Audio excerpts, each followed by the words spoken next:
स्वास्थ्य चिंतन आयोजित national level online lecture series आयुर्वेदाभ्यसनम में हार्दिक स्वागत करता हूं।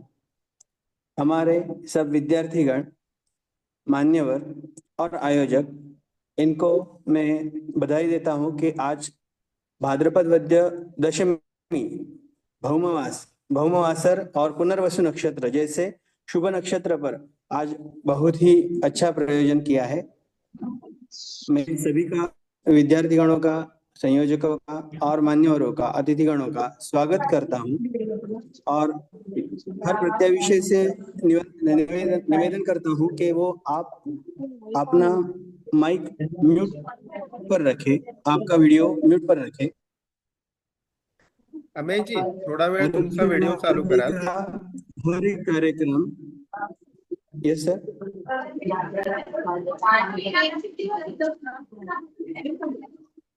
आरोग्य भारती का हर एक कार्यक्रम हम धन्वंतरी स्तवन से करते हैं। मैं आयुर्वेद महाविद्यालय के प्रथम वर्ष छात्र के विद्यार्थिनियों से निवेदन करता हूं कि वो आप सबके सामने धन्वंतरी स्तवन प्रस्तुत करें।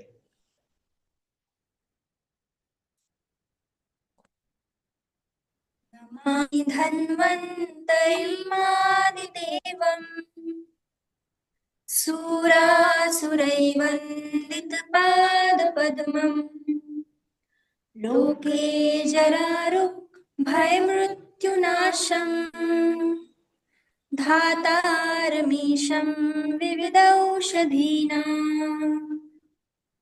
ॐ शङ्खं चक्रं जलौका ददमृदघटं चारुदोभीश्चतुर्मिः सूक्ष्म स्वच्छातिहृदयांशु परिविलसन् मौलिमन्वोनेत्रम् कालाम्बोदोज्ज्वलाङ्गम् कटितटविलसच्चारुपीतापराढ्यम् वन्दे धन्वन्तरिं निखिलगदवनं प्रौढदावाग्निलीलम्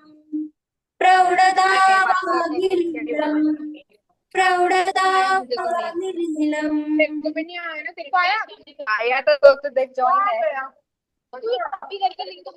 हाँ ले मैं रुको। सभी पार्टिसिपेंट से निवेदन है कि वो अपना माइक म्यूट पर रखें। धन्वंतरी स्तवन से हमारे कार्यक्रम की शुभ शुरुआत हो गई है। आगे मैं डॉक्टर मनोज चौधरी सर से निवेदन करता हूं कि आज के कार्यक्रम के अध्यक्ष डॉक्टर सुरेश पाटणकर सर, इनका हमें परिचय दे। मैं ये सत्र भी मनोज सर के पास सौंपता हूँ। नमस्कार। लिंक आ गई है। जानवी मैम, कृपया म्यूट करें अपने आप को। अरे ग्रुप में लिंक में। नमस्कार सभी को। सभी पार्टिसिपेंट से निवेदन है कि वो अपना माइक म्यूट पर रखें। आप सभी का इस व्याख्यान श्रृंखला में हार्दिक स्वागत है। हमारे केंद्रीय अधिकारी, आरोग्य भारती के राष्ट्रीय उपाध्यक्ष डॉक्टर सुरेश जी पाटनकर यहाँ पे हमें उपलब्ध है। मैं सर का संक्षिप्त परिचय आपको करवाता हूँ। Professor doctor Suresh Patankar sir अपने आयुर्वेद के ज्ञाता बीएमएस भी है, ये आपको मैं बताना चाहता हूँ। वो मॉडर्न यूरोलॉजिस्ट है सर, चेयरमैन और चीफ कंसल्टेंट है S hospital and research centre Pune में। Former professor and HOD of urology department, BJ medical college. Sir आपने एमबीबीएस एमएस जनरल सर्जरी में किया है, एमसीएच यूरोलॉजी में किया है और खास करके योग शास्त्र में सर ने एमयूएचएस का पीएचडी भी संपन्न की है। सर का अनुभव 40 years plus, more than 20,000 surgeries urological आपने की है, खास करके kidney stone, prostate, urethral reconstructions, ये सारे आपने किए हैं। रिसर्च और इनोवेशन के लिए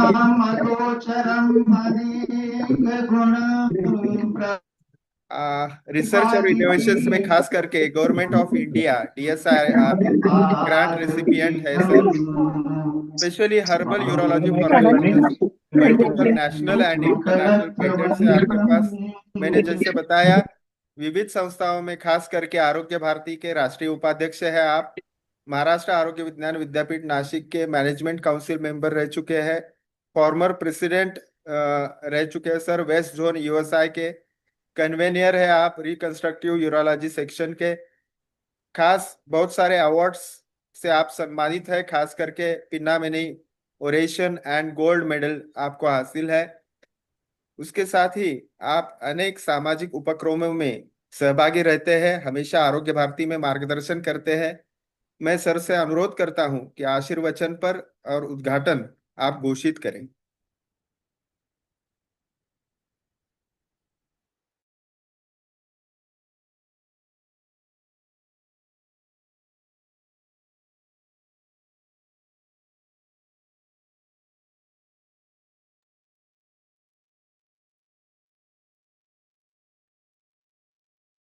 डॉक्टर पाटनकर सर प्लीज।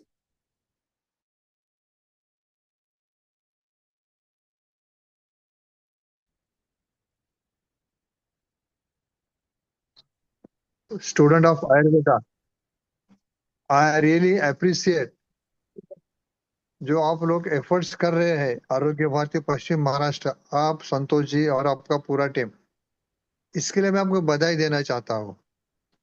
कल ही मैं एक जगह गया था मेडिकल स्टूडेंट को लेक्चर लेने के लिए। मैंने यही कहा था कि स्टूडेंट लोगों को आयुर्वेद की जो कंसेप्ट है वो समझना बहुत जरूरी है, क्यों आयुर्वेद मेरे ख्याल से तो मॉडर्न में से ज्यादा डिफिकल्ट सब्जेक्ट है, समझने में उसके लिए काफी तकलीफ हो सकती है। तो उसका अध्ययन होना, उसके लिए उनको स्टूडेंट को कंसेप्ट समझाना, ये बहुत जरूरी बात है।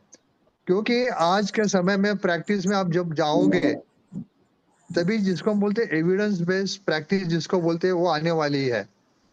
और मेरे ख्याल से आयुर्वेद में जो काफी अच्छी अच्छी चीजें, रसशास्त्र जिसको हम बोलते हैं नैनो टेक्नोलॉजी, आज के समय में उसके बारे में नैनो टेक्नोलॉजी बोलते हैं। तो वो जो सब्जेक्ट, ये ऐसे जो पुराने सब्जेक्ट बोलते हैं लेकिन उसको मॉडर्न में उसके काफी अभी काफी उसका फायदा होने वाला है। तो ये जो सीरीज आपकी जो चालू है तो मेरे ख्याल से स्टूडेंट लोग को उसको काफी होने वाला है। और ये जो एक्सपर्ट जो बात बतला रहे हैं, मेरे ख्याल से उनको भी मैं बधाई देना चाहता हूँ। ये सीरीज ऐसे रहने के कारण दो चीज हो सकती है कि आयुर्वेद में जो अच्छी चीजें बाहर आनी चाहिए आज के समय में एविडेंस बेस करके, तो वो आने में उसकी काफी मदद होगी। तो इसके लिए मैं आपको वापस बधाई देता हूँ। धन्यवाद।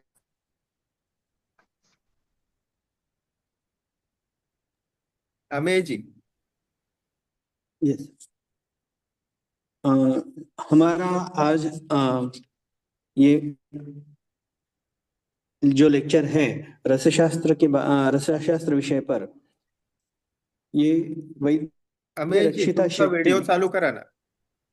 आपका वीडियो, जो भी हो स्पीकर सर, रहेगा अच्छा। वो अपना वीडियो चालू करे जो बात करते समय। आज हमारे साथ जैसे वैद्य डॉक्टर पाटनकर सर आए हैं, वैसे ही प्रांत अधिकारी वैद्य संतोष जी गटने सर भी उपस्थित है। मैं उनको भी प्रणाम करता हूँ और पाटनकर सर से निवेदन करता हूँ कि वो उद्घाटन घोषित करें, उसके बाद हम व्याख्यान की तरफ जाएंगे। मैं सर से तो विनती मैं करता हूँ कि उद्घाटन घोषित करें। तो आज का सत्र का उद्घाटन शुरू कर देते हैं। सबको लिए बधाई है मेरी तरफ से। धन्यवाद सर।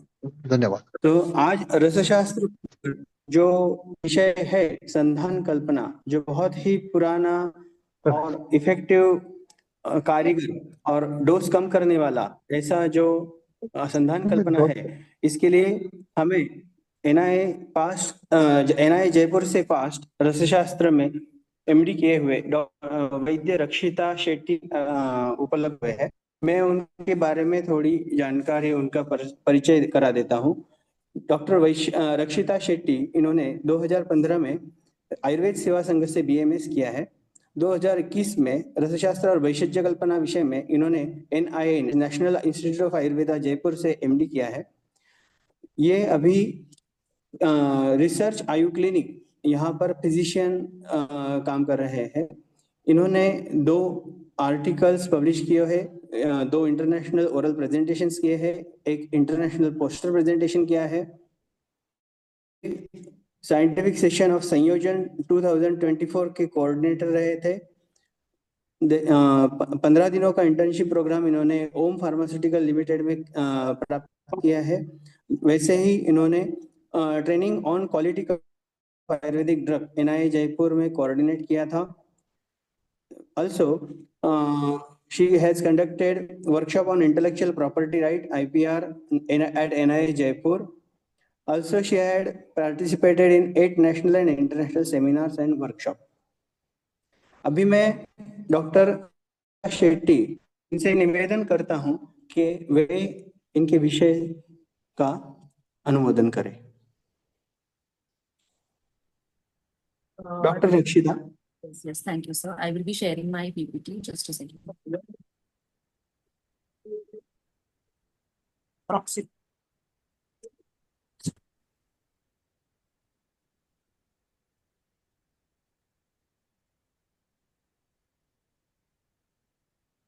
सभी पार्टिसिपेंट्स से मेरी विनती है कि उनके जो क्वेश्चंस रहेंगे वो व्याख्यान के बाद आप चैट बॉक्स में शेयर करें। I hope मेरा प्रेजेंटेशन सबको विजिबल है। Hello. Yes madam. Yes, so firstly नमस्ते सभी को। मैं अपना इंट्रोडक्शन दे देती हूँ। तो मेरा नाम शेट्टी है और जैसे सर ने कहा मैंने मेरा जो MD है वो रसशास्त्र और वैशज्य कल्पना में किया है और अभी recently I am practising as a physician. Before starting the lecture, I would like to firstly heartfully thank all our organizers of आरोग्य किया है हमें अपना जो कुछ नॉलेज है शेयर करने का, और सेकेंडली जो स्टूडेंट्स है जिनको नॉलेज देना है उनको ये एक अच्छा प्लेटफॉर्म है नॉलेज देने का। So thank you all. So before not taking a lot of your time, let's start with the presentation. I hope the presentation is visible. उसको फुल व्यू, हाँ, yes, now it's correct ma'am, perfect view, हाँ, Okay, yes, okay. Now it's correct ma'am, So perfect. the topic that today we are going to learn about is Sandhan Kalpana, which is a very very interesting topic। जैसे हम सब जानते हैं तो जब भी हम कोई टॉपिक की शुरुआत करते हैं तो पहले हमें बेसिक्स क्लियर रखनी चाहिए। आई अज्यूम बहुत सारे UG स्टूडेंट्स यहाँ पे ऐड है, तो we will be starting with the basic. जो 2 शब्द आपको दिख रहे हैं यहाँ पे जो है संधान और कल्पना, तो इस पे हम पहले चर्चा। फर्स्टली विल अंडरस्टैंड जो हमारा प्रेजेंटेशन है उसमें हम क्या चीजें सीखने वाले हैं। तो पहले तो हम इंट्रोडक्शन देखेंगे, क्या सिग्निफिकेंस है इस कल्पना की वो देखेंगे, कुछ डिफरेंसेस है और भी कुछ डिटेल टेस्ट होते हैं जो हमें करने हैं, वो सब हम आगे इस प्रेजेंटेशन में देखने वाले हैं। सो सबसे पहला क्वेश्चन, संधान कल्पना की बात करते हैं कि कल्पना क्या है। ठीक है, सो कल्पना जो होता है वो फॉर्मुलेशन होता है, एक प्रोसेस होता है जिससे हम मेडिसिन बनाते हैं। तो ग्रुप ऑफ मेडिसिन जो सिमिलर वे में बनते हैं उसको हम एक कैटेगरी में डाल देते हैं जो है कल्पना, और उसी को हम इंग्लिश में डोजेज फॉर्म। सो कैसे कैसे डोजेज फॉर्म के जो कॉमन एग्जाम पता होंगे, जैसे चूर्ण हो गए, वटी है, गुटी है, घृत कल्पनाएं होंगे। तो ये हमारा कल्पना का परिभाषा या फिर कल्पना क्या है ये समझिए। दूसरा जो वर्ड हमने देखा है वो है संधान। तो अगर हम लिटरल मीनिंग देखा जाए कि संधान, what is Sandhan, so basically union or a combination of 2 or more things. So संधान की डेफिनेशन या फिर जो उसका शब्द कल्पध्रुव में क्या डेफिनेशन बताया गया है, संधीयते यत् इति संधानम, in simple words comes under संधान कल्पना। ओके, और शारंधर में भी इसका बहुत अच्छा डेफिनेशन बताया गया है जो है द्रवेशु चीरकालस्थम द्रव्यम यत् सन्निहितम भवेत्। मतलब जो द्रव का कॉम्बिनेशन बनाया है अलग अलग चीजों को ऐड करके, उसको आप चीरकाल तक यानी लॉन्ग पीरियड डिस्टर्ब रखते हो, तो उसमें फर्मेंटेशन का जो प्रक्रिया है वो शुरू होता है और उसी को हम संधान कल्पना कहते हैं। So let's start with our introduction. जैसे हम सब जानते हैं वैशज्य में 5 कल्पनाएं हैं जिसको बेसिक या फंडामेंटल बोली गई है, जो है स्वरस, कल्क, श्रुत, शीत, पांट। और उसी से जो आगे के सेकेंडरी फॉर्मुलेशन है वो डेवलप होता है। तो हमारा पहले ये 5 बेसिक फॉर्मुलेशन हमारा क्लियर होना बहुत जरूरी है। जो सेकेंडरी फॉर्मुलेशन जैसे मैंने बताया आपको, चूड़ियां हो गया, वटी हो गया, स्नेह कल्पना है, उसी में एक कल्पना का नाम है संधान कल्पना, जो बहुत ही यूनिक है बिकॉज ये फर्मेंटेशन कैटेगरी में आता है।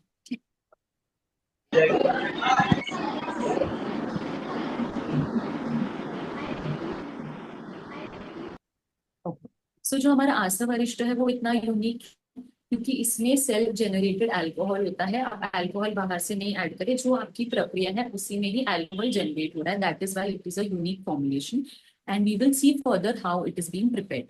सो जैसे मैंने आपको कहा, संधान ये जो प्रक्रिया है उसको हम फर्मेंटेशन से कोरिलेट करते हैं। तो फर्मेंटेशन क्या होता है? Fermentation is a very simple procedure in which you take sugar, that sugar is broken down into two things, that is your ethanol, that is your alcohol and carbon dioxide in the presence of yeast। जब yeast है वो sugar को समझ लीजिए वो खा रहा है और उसको फिर ब्रेक डाउन कर रहा है आपके इथेनॉल और कार्बन डाइऑक्साइड में in the absence of oxygen. Now this is important कि उस पूरे जब भी आप बनाते हो तो वहां पे ऑक्सीजन का सप्लाई नहीं होना चाहिए, वो एनवायरनमेंट जो है वो ऑक्सीजन रहित होना चाहिए, तब आपका फर्मेंटेशन सही से होगा। This is the chemical formula. जैसे आप देख सकते हो ग्लूकोज है जो है C6H12 वो ग्लूकोज का ब्रेकडाउन होगा जो है C2H4 and carbon dioxide is being produced. So these are the two things that will be produced in our whole process of fermentation. Moving further we need to understand, जब भी आप कोई चीज समझते हो तो उसका हिस्ट्री जानना जरूरी है, तब उसका एक एवोल्यूशन का पैटर्न आपको समझ में आता है कि वो ड्रग एग्जैक्टली कैसे था, आगे जाके उसको कैसे यूज किया गया। तो हम वरिष्ठ है या संधान कल्पना है वो सालों से प्रैक्टिस में किया जा रहा है, उस तरीके को यूज किया जा रहा है। तो कब से? तो ऋग्वेद, यजुर्वेद, अथर्ववेद, अथर्ववेद, इन सब ग्रंथों में हमें फर्मेंटेशन या संधान प्रक्रिया का एग्जाम्पल मिलता है। आपने सोमरस के बारे में सुना होगा, वो भी संधान प्रक्रिया से ही बनता है। सोमरस जो है वो भगवान को चढ़ाया जाता था, that is why it is called सोमरस। सुरा जो है वो ह्यूमंस कंज्यूम करते थे। Now we should not mistake it, सुरा जो है वो कोई मेडिसिनल पर्पस के लिए नहीं यूज होता था, it was for intoxicating purpose. Okay, Kautilya अर्थशास्त्र में भी चैप्टर्स डेडिकेटेड है पूरा सुरा के लिए। तो सुरा के 3 चैप्टर्स डेडिकेटेड है कौटिल्य अर्थशास्त्र में। जैसे आप आगे आगे देखेंगे बृहत्त्रय में भी वरिष्ठ का बहुत वर्णन आया है और यहाँ से ही शुरू हुआ है उसका थेरेप्यूटिक यूज। मतलब क्या, आपके मेडिसिन डिजीजेस में यूज करने का जो ट्रेंड आया वो चरक से या बृहत्त्रय में आया है। तो बहुत सारे आसव वरिष्ठ देखते हैं हमें बृहत्त्रय में। अलग क्या है, चरक ने जो है वो आसव योनि का डिस्क्रिप्शन दिया है, जिसको हम आगे देखेंगे कि आसव योनि होता क्या है। सुश्रुत ने भी बहुत सारे आसव, अरिष्ट, सुरा, मैरेय, कैसे अलग अलग टाइप के फर्मेंटेशन से बने हुए चीजों का वर्णन किया है। उसमें भी सुश्रुत ने, आपको जैसे पता है उसमें वो सर्जरी से ज्यादा डील करते हैं, तो उन्होंने एनेस्थेशिया में भी कैसे आपका ये जो संधान कल्पना है वो यूज हो सकता है, इसका वर्णन किया। अष्टांग हृदय ने हमें पहली बार बताया है कि धात्विकी पुष्प जो है वो एक इनिशिएटर की तरह यूज हो सकता है फर्मेंटेशन में। तो अष्टांग हृदय में इसका वर्णन आया है। मूविंग ऑन फर्दर, आप देखोगे काश्यप, जैसे मैंने बोला था कि 5 बेसिक आपके फंडामेंटल फॉर्मुलेशन डोजेज फॉर्म्स होते हैं, उसमें अभिशव भी काश्यप ने एक्स्ट्रा वर्णन किया है, जो बेसिकली इसी का पार्ट है, संधान कल्पना का ही पार्ट है अभिशव। Moving on, शारंदर। शारंदर जो है वो पहले ऐसे ग्रंथकार थे जिन्होंने आसव और अरिष्ट का अलग डिस्क्रिप्शन दिया है कि आसव अलग है और अरिष्ट। जब आप प्रीवियसली ऊपर के ग्रंथ में देखोगे इसमें कोई स्पेसिफिक आपको डिफ्रेंशिएटर नहीं दिखता, किसी भी ग्रंथ में से स्पेसिफिकली इनको अलग नहीं माना। ठीक है, तो शारंदर ने हमें पहली बार एक प्रॉपर डेफिनेशन दिया है कि आसव अरिष्ट में क्या डिफरेंस है। ये हमारे क्लासिकल टेक्स्ट है और उसमें कितने आसव और अरिष्ट वर्णित है, ये उसके नंबरिंग है। आप ये सबसे तो फेमिलियर होंगे, ये जो ग्रंथ मैंने लिखे हैं, बट एपीआई और एएफआई क्या है? For our UG students I will give you a brief idea of what API and AFI is. Okay, so API जो होता है वो है Ayurvedic pharmacopoeia of India and AFI जो होता है वो आयुर्वेदिक फॉर्मुलरी ऑफ इंडिया में। तो अगर आप देखोगे जो हमारे पहले के ग्रंथ है, इतने सारे ग्रंथ हैं, आप किसको रेफर करें, किसको स्टैंडर्ड माने, इसीलिए हमारी गवर्नमेंट ऑफ इंडिया ने एक स्टैंडर्ड बुक निकाला है। जब भी आप कुछ बनाओ उसका रेफरेंस लो, उसमें जो जो स्टैंडर्ड्स बताए उस हिसाब से आप प्रिपेयर करोगे तो एक आपका स्टैंडर्ड डोज बनेगा। That is why these books that I have mentioned, API and AFI, are the standard books that we need to follow when it comes to preparing medicines. ठीक है, इसमें भी बहुत सारे आशा वरिष्ठ के वर्णन आए हैं। सिग्निफिकेंस क्या है हमारे संधान कल्पना की? तो जब भी हम सिग्निफिकेंस की बात करते हैं, नॉट जस्ट अबाउट संधान कल्पना, when it comes to any formulation we need to understand, जब सिग्निफिकेंस ये वर्ड आता है that means there was a need of that कल्पना, there was a need of that कल्पना इन द मार्केट और within that there was a need of that. तो हम significance को वैसे भी कोरिलेट कर सकते हैं। तो सबसे फर्स्ट सिग्निफिकेंस है कि ये सेल्फ जेनरेटेड अल्कोहल है। सेल्फ जेनरेटेड अल्कोहल है, जब भी कोई चीज के अंदर अल्कोहल बन रहा है दैट मीन्स वो नेचुरली उसको प्रिजर्व करने में हेल्प करेगा। अल्कोहल में वो क्वालिटी है, वो जो आपका आशा वरिष्ठ है वो नेचुरल प्रिजर्वेटिव की तरह काम करता है। And the second point is also related to your first point, because जब भी कोई कल्पना अगर नेचुरल प्रिजर्वेटिव का काम करे दैट मीन्स उसका शेल्फ लाइफ बढ़ जाएगा, उसकी स्टेबिलिटी बढ़ जाएगी।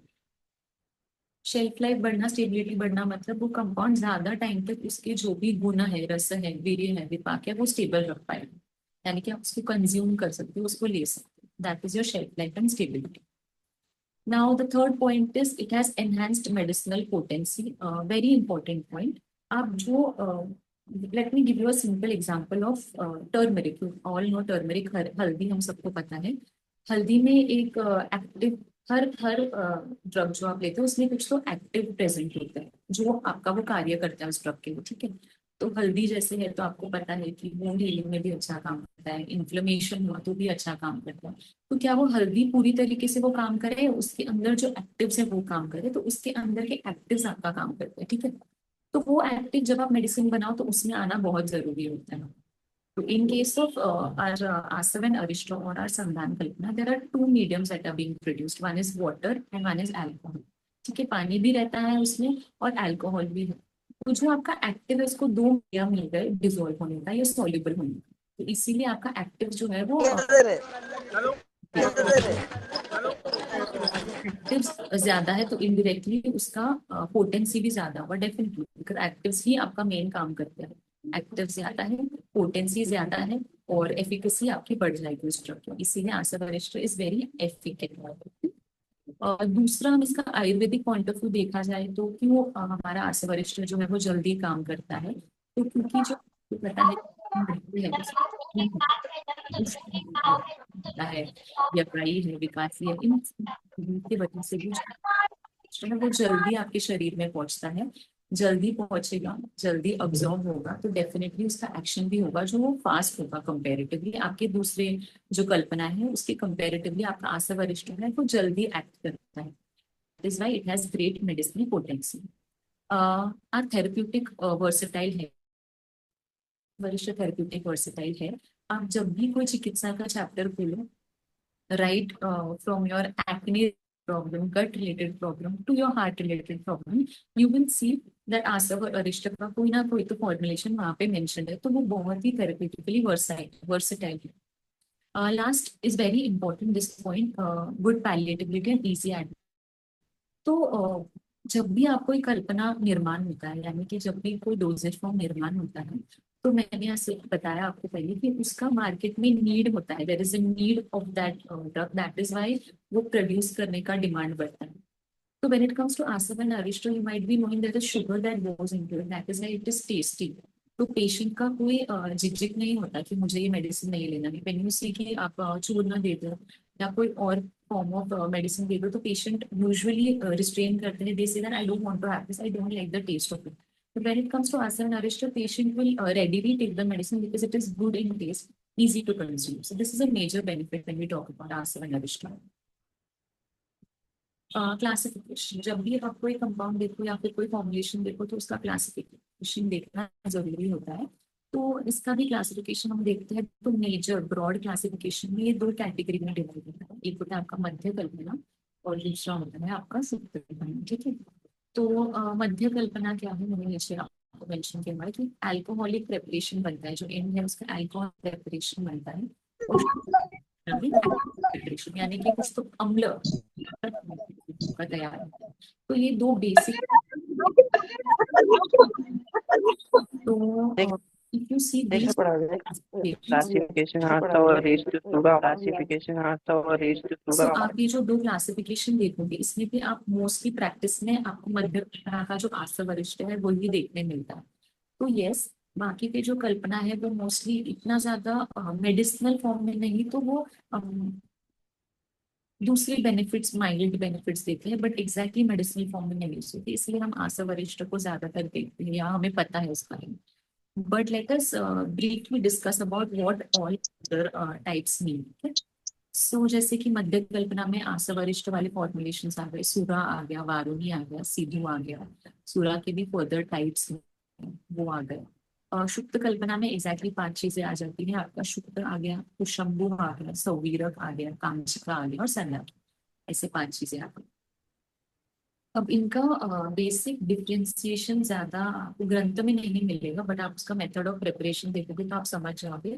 मध्य कल्पना जो है वो ईस्ट सेल्स जो होते हैं वो इनिशिएट करता है आपका फर्मेंटेशन को, and case of shukta kalpana आपका जो बैक्टीरिया है, एसिड बैसिलाई बैक्टीरिया मेनली, वो इनिशिएट करता है आपका फर्मेंटेशन को। So that is the major difference when it comes to madhya and shukta कल्पना।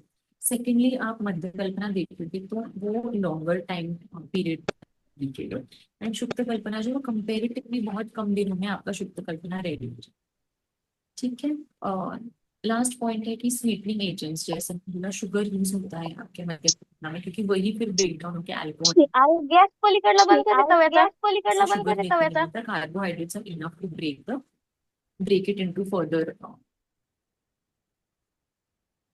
सुरा के बारे में हम जानते हैं, सुरा में क्या है, परिपक्व अन्न संधानम उत्पन्नम सुराजम, यानी कि क्या आपका जो अन्न कल्पना के जो द्रव्य है उसको आप पका के यानी फर्मेंट करके रखो, तो उसका जो बनता है वो होता है सुरा। अब सुरा में भी सुरा मंड बोला गया है, उसको प्रसन्ना किया। Now these are not exactly types, but आप ऐसे बोल सकते हो जो लेयर है सुरा उसको फर्दर डिफरेंशिएट या फिर ये किया गया है, सब टाइप्स बनाए गए हैं लेयर्स को। तो सबसे पोटेंट जो लेयर सुरा का हम बोलते हैं वो है प्रसन्ना, जो आपको पहला ऊपर का लेयर जो लिक्विडी लेयर दिखता है, जो dense layer, that is your प्रसन्ना। एंड देन जैसे जैसे आपका नीचे का लेयर आते जाता है उसका पोटेंसी कम होते जाता है, जो लास्ट में आपका सुरा बीज है उसका कोई पोटेंसी नहीं है, आपके फर्मेंटेशन में कहीं यूज होगा तो वहां पे यूज हो सकता है सुरा बीज का। जो हमने आगे देखा सिद्धू, सिद्धू में क्या है, नेयम शीतरसे सिद्धू पक्व मधुर द्रव, मतलब कि शीत रस और मधुर रस के जो द्रव्य है जो ज्यादा माइल्ड है और मधुर यानी कि स्वीट है इनका टेस्ट, ऐसी चीजों को जब आप फर्मेंट करने रख देते for a longer period of time undisturbed, तो वो जो उत्पत्ति होती है उसको हम सिद्धू कहते हैं। तो मैंने एग्जाम्पल में शुगर केन रखे हैं, आप जो ग्रेप जूस है उसको भी आप फर्मेंट करने रख दोगे तो वो भी इस तरीके का जो बनेगा संधान कल्पना, उसको हम सिद्धू कहते हैं। वारुणी भी माइट बी नोइंग ऑल्सो, जो थोड़ी अल्कोहल है वो वारुणी है। जो पाम ट्री जो आपका ताल है, खरजूर है, उनका जो ट्री से जो निर्यास निकलता है उसके फ्रूट्स को जब आप फर्मेंट करने रखते हैं तो उससे जो उत्पत्ति होती है वो है वारुणी संधान कल्पना की। अब हम शुक्त कल्पना की तरफ आ गए, ऊपर का जो था वो आपका मध्य कल्पना था, अब जो आ गया हम शुक्त कल्पना यानी एसिडिक फर्मेंटेशन की तरफ आ गए हैं। तो शुक्त कल्पना में क्या बोला गया है कि जो कंद, मूल, फला आदि भी इनका यूज करके उसमें स्नेह और लवण ये दो चीज जब आप डालते हो और उसको फर्मेंट करने रखते हो उससे जो उत्पत्ति होती है वो है शुक्त कल्पना। कंद, मूल, अब कंद में हम सिंपली देखा जाए तो आजकल जो किमची आने लगा है इसको भी हम शुक्त कल्पना कह सकते हैं। उसमें कैरेट आपका यूज होता है, या फिर आपके जो पिकल्स है जो फॉरेन कॉन्सेप्ट है उसको भी हम शुक्त कल्पना में कंसिडर कर सकते हैं। तो ये कुछ एग्जाम्पल हो गया आपकी शुक्त कल्पना। तो शंभु और सौवीरक इसमें यूज यज्ञ ही होता है, दोनों में भी एक डिफरेंस है। जो तुषंबु है वो जो यज्ञ है वो विदलित यज्ञ यानी कि उसको छोटे छोटे पाउडर करके जो यूज करते हैं वो यज्ञ, और जो हंस के उसको निकाला गया जब डी हंस करके जो यज्ञ मिलता है आपको उसको फर्मेंट करने रख दे तो वो सब्यूरक होता है। ये इन दोनों के बीच का मेजर डिफरेंस है। कांजी, यस। सो मैंने आपको बताया कि मेडिसिन में ज्यादातर शुद्ध कल्पना यूज नहीं होती, आशा वरिष्ठ जो मध्य कल्पना है वो यूज होती है। But kanji directly medicinal form में नहीं यूज होती, बट कांजी का हम यूज जो है वो मेडिसिन बनाने के लिए करते हैं। It helps in preparing medicine. How? जो आप रसशास्त्र में जो मेटल्स देखते हो या कुछ और चीजें देखते हो, तो उसमें हमारा कांजी का यूज होता है, वो उसके शोधन में यूज आता है कांजी। तो जो कांजी हम यूजुअली प्रिपेयर करते हैं उसमें हम राइस लेते हैं, जो चावल है उसको उबाल के रखते हैं, उसमें फिर पानी डाल के उसको फर्मेंट होने रखते हैं कुछ देर। तो ये जो प्रोसीजर है उसको हम कांजी कहते हैं। लास्ट में जो है वो संडाकी बताया गया है। संडाकी में भी आपको दो चीजें भी याद रखनी है कि मूलक और सर्षक, यानी कि जो रैडिश है आपका मूल एंड सर्षक जो है उसको जब आप मिला के फर्मेंटेशन के लिए रख देते हैं, दैट इज योर संडाकी।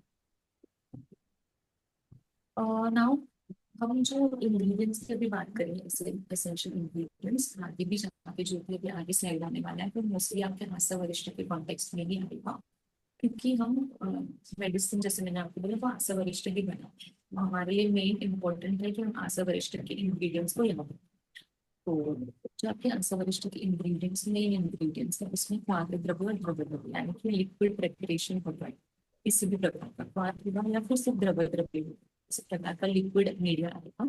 दूसरा आपका मधुर द्रव्य होगा, जैसे मैंने आपको बोला अल्कोहल में कन्वर्ट होने के लिए मधुर द्रव्य इज वेरी इंपॉर्टेंट। सो कोई ना कोई प्रकार का स्वीटनिंग एजेंट होगा आपके आशा वरिष्ठ में। दूसरा प्रक्षेप द्रव्य होगा, प्रक्षेप द्रव्य यानी द्रव्य से ऐड किया जाता है उसको हम प्रक्षेप द्रव्य बोलते हैं। तो एक होगा इसमें। एंड सबसे इम्पोर्टेंट संधान, यानी कि जो फर्मेंटेशन जिस जिस वजह से फर्मेंटेशन इनिशिएट होगा वो हमारा संधान द्रव्य है। तो ये हो गए हमारे एसेंशियल इंग्रेडिएंट्स, हमें इसको याद रखना। अब हमने एसेंशियल इंग्रेडिएंट्स तो समझ लिया, बट इसको किस प्रमाण में लेना है जब हम प्रिपेयर करने जाते हैं। तो जब भी आप कोई फॉर एग्जाम्पल द्राक्षा अरिष्ट होगा तो द्राक्षा अरिष्ट के श्लोक में आपको बताया जाएगा कि द्राक्षा कितना लेना, जो प्रक्षेप द्रव्य है वो कितने मात्रा में जानी चाहिए, पानी कितनी मात्रा में जाना चाहिए, वो सब कुछ श्लोक में लिखा होता है। बट मानिए अगर किसी में कोई ऐसा फॉर्मुलेशन है जिसमें आपको नहीं पता, उसमें नहीं लिखा गया है क्वांटिटी के बारे में, इस कंडीशन में हमें ये अनुक्त मान का प्रयोग करना चाहिए। तो अनुक्त मान यानी कि जिसमें लिखा नहीं है, बताया नहीं हो कि कितने क्वांटिटी में लेना चाहिए, तब हम इस चीज का प्रयोग करेंगे। यानी कि अनुक्तमान अरिष्टेषु द्रवद्रोणे तुलाम्बुलम शुद्धम क्षिपेत अर्धम प्रक्षेपम दशमांशिकम, यानी कि आपका जो द्रव द्रव्य है वो एक द्रोण प्रमाण में चलेगा। एक द्रोण आप 12 लीटर से 16 लीटर के बीच में पकड़िए। और जो नेक्स्ट बताया गया है गुड़ के बारे में, वो 1 तुला बताया गया है। गुड़ भी स्वीटनिंग एजेंट का ही काम करता है, तो वो 1 तुला यानी कि 5 किलो के आसपास होगा। जो आपका हनी है यानी कि क्षौद्र है, उसको गुड़ के आधा भाग बताया गया। तो आपका गुड़ अगर आपने 1 तुला लिया तो नेचुरली आपका जो हनी आएगा वो हाफ तुला होगा, दैट इज 2.5 kgs।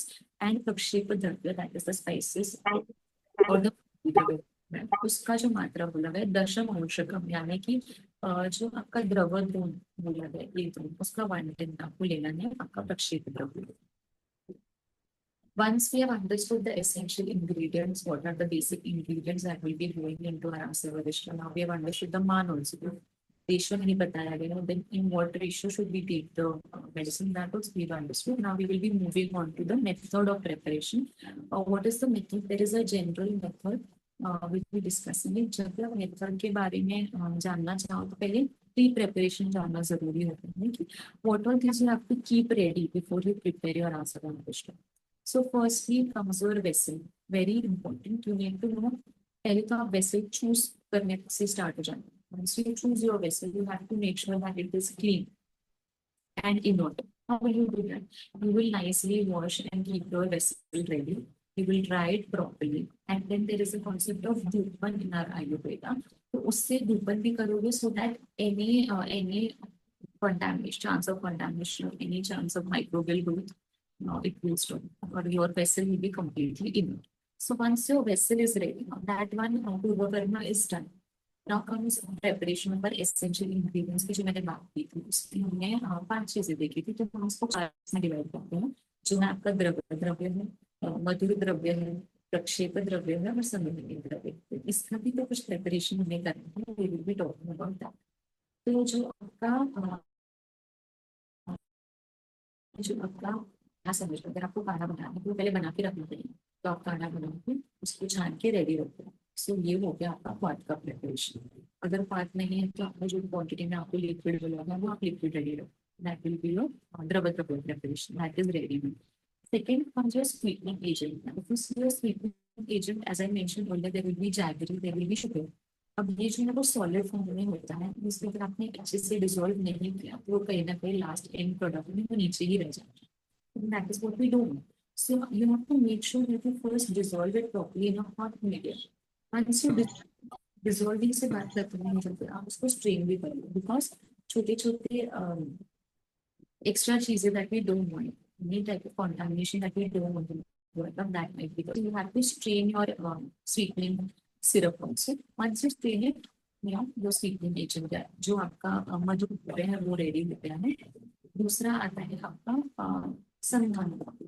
अब संधान द्रव्य में जो आप देखिए, जो क्लासिकली संधान द्रव्य में यूज होता है वो है आपका धातु के पुष्प या मधु पुष्प, और मेनली तो धातु के पुष्प भी यूज होते हैं।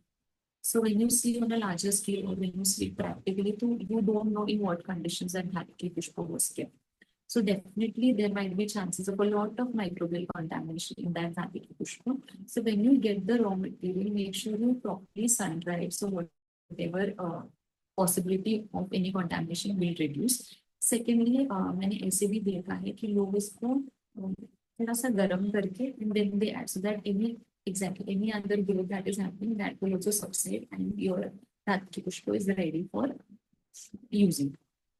तो ये आप कर सकते हो। तो इस तरीके से आपका फॉर्मेंटिंग जो एजेंट है वो आपका रेडी हो जाएगा। एंड आपका last and important thing is प्रक्षेप द्रव्य। अब प्रक्षेप द्रव्य यानी कि सुगंधित द्रव्य, उसको हम काढ़ा ठंडा होने को, जैसा कि अगर आप काढ़ा गर्म गर्म लोगे तो उसको गर्म गर्म नहीं डालना है प्रक्षेप द्रव्य को, थोड़ा सा काढ़ा ठंडा होने को, फिर आप आपका प्रक्षेप द्रव्य ऐड करेंगे। Now why? बिकॉज प्रक्षेप द्रव्य में बहुत वॉलेटाइल ऑयल्स होते हैं। सुगंधित द्रव्य में आप देखोगे कि वॉलेटाइल ऑयल होते हैं जो इम्पोर्टेंट होता है आपके फाइनल प्रोडक्ट में। तो अगर आपने गरम गरम में डाल दो तो वो इवेपोरेट हो जाएंगे, and that is what we do. What we do is once we let the mixture ठंडा होने दो, then you will be adding oil. ठीक है, तो आपका वेसल रेडी हो गया, आपका प्री प्रेपरेशन सब रेडी हो गई। उस वेसल में आपका काढ़ा, आपका मधुर द्रव्य, आपका प्रक्षेप द्रव्य और आपका संवहनीय द्रव्य ऐड करके you will give it one good mix, that is it, and then you will close the lid. आपका रेडी हो गया, ये आपका प्री प्रिपरेशन खत्म। Now your 6th point, that is initial closure and sealing, and your 7th point, fermentation period and complete. But initial closure को बोला है, final क्यों नहीं हम लिड क्लोज कर रहे? बिकॉज दो चीजें चलती है जब आप संधान कल्पना की बात करते हैं, आसवरिष्ट की बात करते हैं। फर्मेंटेशन तो हमें पता है कि फर्मेंटेशन होने वाला है उस पूरे फॉर्मुलेशन के अंदर, but you have to understand when the formulation starts and when the fermentation starts and when the fermentation is ending. ये दो चीजें आपको जानना बहुत जरूरी है। इसीलिए जब आप लिड क्लोज करते हो तो आप पहले ही उसको टाइट सील पैक नहीं करोगे, बिकॉज आपको कॉन्स्टेंटली जानना है कि वहाँ पे फर्मेंटेशन शुरू हुआ है क्या। अगर फर्मेंटेशन शुरू हुआ है तो भी आप उसको सही से संधि बंधन करो। ठीक है, तो इनिशियली आप उसको एक लूज क्लॉथ से उसको कवर कर देंगे, एंड फिर 3 से 5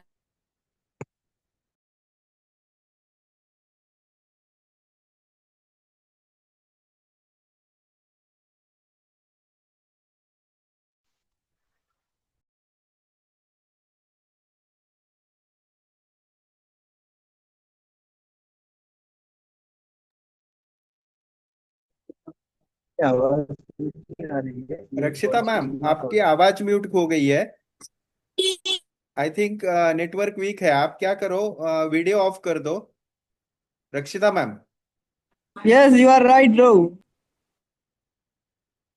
रक्षिता मैम, आपका वीडियो आप स्टॉप कर दीजिए ताकि नेटवर्क ठीक से आएगा।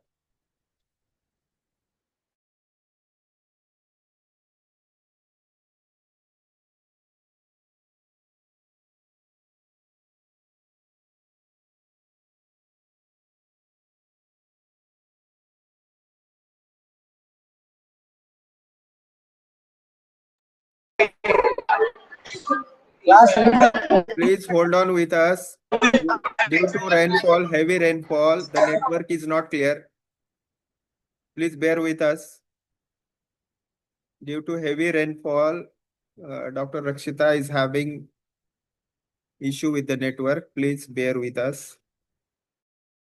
See, whenever you prepare, Recording in it is progress. important to understand when to stop that procedure. Okay. So in case of Asa Varishta, हमें completion of fermentation जो है वो sign दे देता है. Now it is the right time to stop the procedure. Now your medicine or your the medicine that you're preparing has been completed. Okay. So onset भी Asa Varishta में जरूरी है. Now why is onset important? Because Asa Varishta एक ऐसा formulation जिसने आपको onset के बारे में भी बताया. बिकॉज ऑनसेट होगा ही नहीं तो फाइनल प्रोडक्ट बनेगा, इसलिए आपको ऑनसेट भी जानना बहुत जरूरी है. ठीक है, तो हम देख लेते हैं जल्दी जल्दी what all points come under it. Onset of fermentation में यू विल सी द प्रक्षेप द्रव्य that you added previously in your medicine that will float on the top of the liquid. So this is one of the important points. Second is there will be hissing sound present. Now आगे के जो भी आप test देखिए, it is mainly related to carbon dioxide. As I have previously mentioned, जो आपने वो formula देखा था कि उसमें ग्लूकोज का ब्रेकडाउन होता है अल्कोहल और carbon dioxide. That means carbon dioxide भी कंटिन्यूसली प्रोड्यूस हो रहा है व्हेन यू आर प्रिपेयरिंग आसा वरिष्ठा. तो जब कार्बन डाइऑक्साइड प्रोड्यूस होगा तो कुछ तो साइलेंस सिम्टम्स देगा कि that is being produced. So similarly when the carbon dioxide is being produced there will be sound that's coming out. So there is hissing sound. Fourth point जो आप देखोगे कि एक्टिव एफर्वेसेंस दिखता है once the carbon dioxide is coming out of the liquid. We see that bubbling भी दिखने लगता है इस formulation में. And your third point, that mild alcoholic smell and taste आपको महसूस होता है. Then of course, because आपका ये breakdown में alcohol भी बन रहा है, then उसका आपको smell धीरे धीरे आने लगता है in the fermentation has begun. Your fifth and the sixth point we will be discussing in detail next slide. Now completion of fermentation में क्या होगा, जो आपका प्रक्षेप द्रव्य जो ऊपर तैर रहा था वो धीरे धीरे नीचे सेटल हो जाएगा. That means the fermentation is complete. Your second point is hissing sound will cease because जितना कार्बन डाइऑक्साइड बनना है उस रिएक्शन में वो कार्बन डाइऑक्साइड बन चुका है और जो आपका बबलिंग हो रहा था वो भी खत्म हो गया because now there is no more carbon dioxide in that particular vessel, so that will stop. And there will be a strong and characteristic alcoholic smell and taste because अब जितना alcohol maximum आपका alcohol बनना था उस particular formulation में वो बन गया है. तो definitely जो आपका first है और second है उसमें alcohol ज़्यादा prominent होगा. Now what is burning candle test? It again has to do with your CO2 only. So जो आपका CO2 है that doesn't promote burning your fire. So it will instantly put off your fire when it comes to. तो क्या करता है, आपने आपके vessel के अंदर आपने जलता हुआ दिया रख दिया और उसमें CO2 बनता है तो आपका वो जो दिया है वो बुझ जाएगा इंस्टेंटली. इसका मतलब CO2 है उसमें, मतलब CO2 बन गया मतलब आपका फर्मेंटेशन जो है वो शुरू हो चुका है. अब जब फर्मेंटेशन खत्म हो गया और तब आपने जलता हुआ दिया अंदर रखा तो क्या साइन एंड सिम्टम मिलेंगे कि आपका जो दिया है वो फिर भी जलेगा. दैट मींस अंदर कोई CO2 नहीं है, इसीलिए आपका जो फ्लेम है वो अभी भी बर्निंग है. So this is one test that we will be doing. Next is the lime water test. Lime water test also signifies the same simple thing that carbon dioxide is there or carbon dioxide is not there. Firstly, what happens is you will be preparing a solution of lime water. और जो lime water आप पानी मिला के dilute solution बनाओ और उसमें जैसे ही CO2 contact में आएगा तो वो एक whitish precipitate है कि जो कलर है वो white में लगेगा. जो आपने जो lime water बनाया था वो ज़्यादा गाढ़ा हो जाएगा बिकॉज उसमें कैल्शियम कार्बोनेट बनने लगता है. Now, important point is that when you have to notice that ये जो test है मैंने बोला है lime water, तो if you're preparing it in a small batch, then it is not sufficient to turn your lime because छोटे batch में थोड़ा सा ही कार्बन डाइऑक्साइड प्रोड्यूस होगा वो escape हो जाएगा जैसे आप बॉटल ओपन करोगे. It is not feasible. So my suggestion to you is whenever you do any test, सिर्फ आसा वरिष्ठा के कॉन्टेक्स्ट में नहीं, हम दूसरी भी जल्दी कल्पना में प्रिपेयर करते हैं. देयर आर लॉट ऑफ सिद्धि लक्षण इसको बोलते हैं. बहुत सारे अलग अलग सिद्धि लक्षण आपको मिलेंगे, देखने मिलेंगे. तो क्या आप हर एक सिद्धि लक्षण करके देखोगे तब जाके आपका प्रोडक्ट बनाने के लिए सिद्ध होगा? तो नहीं. तो क्या आप एक ही कोई भी करोगे? वो भी नहीं. तो आप देखोगे कि कौन से टेस्ट रिलायबल है कि ये टेस्ट करूंगी तो मतलब मुझे समझ के नहीं मेरा प्रोडक्ट सही से बने. तो आप अगर इसमें भी देखोगे कि आपका जो प्रीवियस टेस्ट है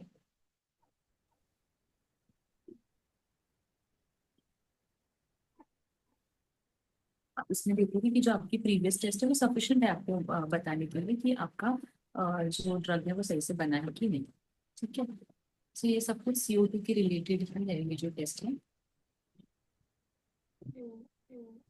और now analytical test analytical test हमने प्रीवियसली देखे जो नई नई चीजें बनाई है, वो पुराने जमाने के लोग उस टाइम पे जब मॉडर्न तब ये टेस्ट करते थे।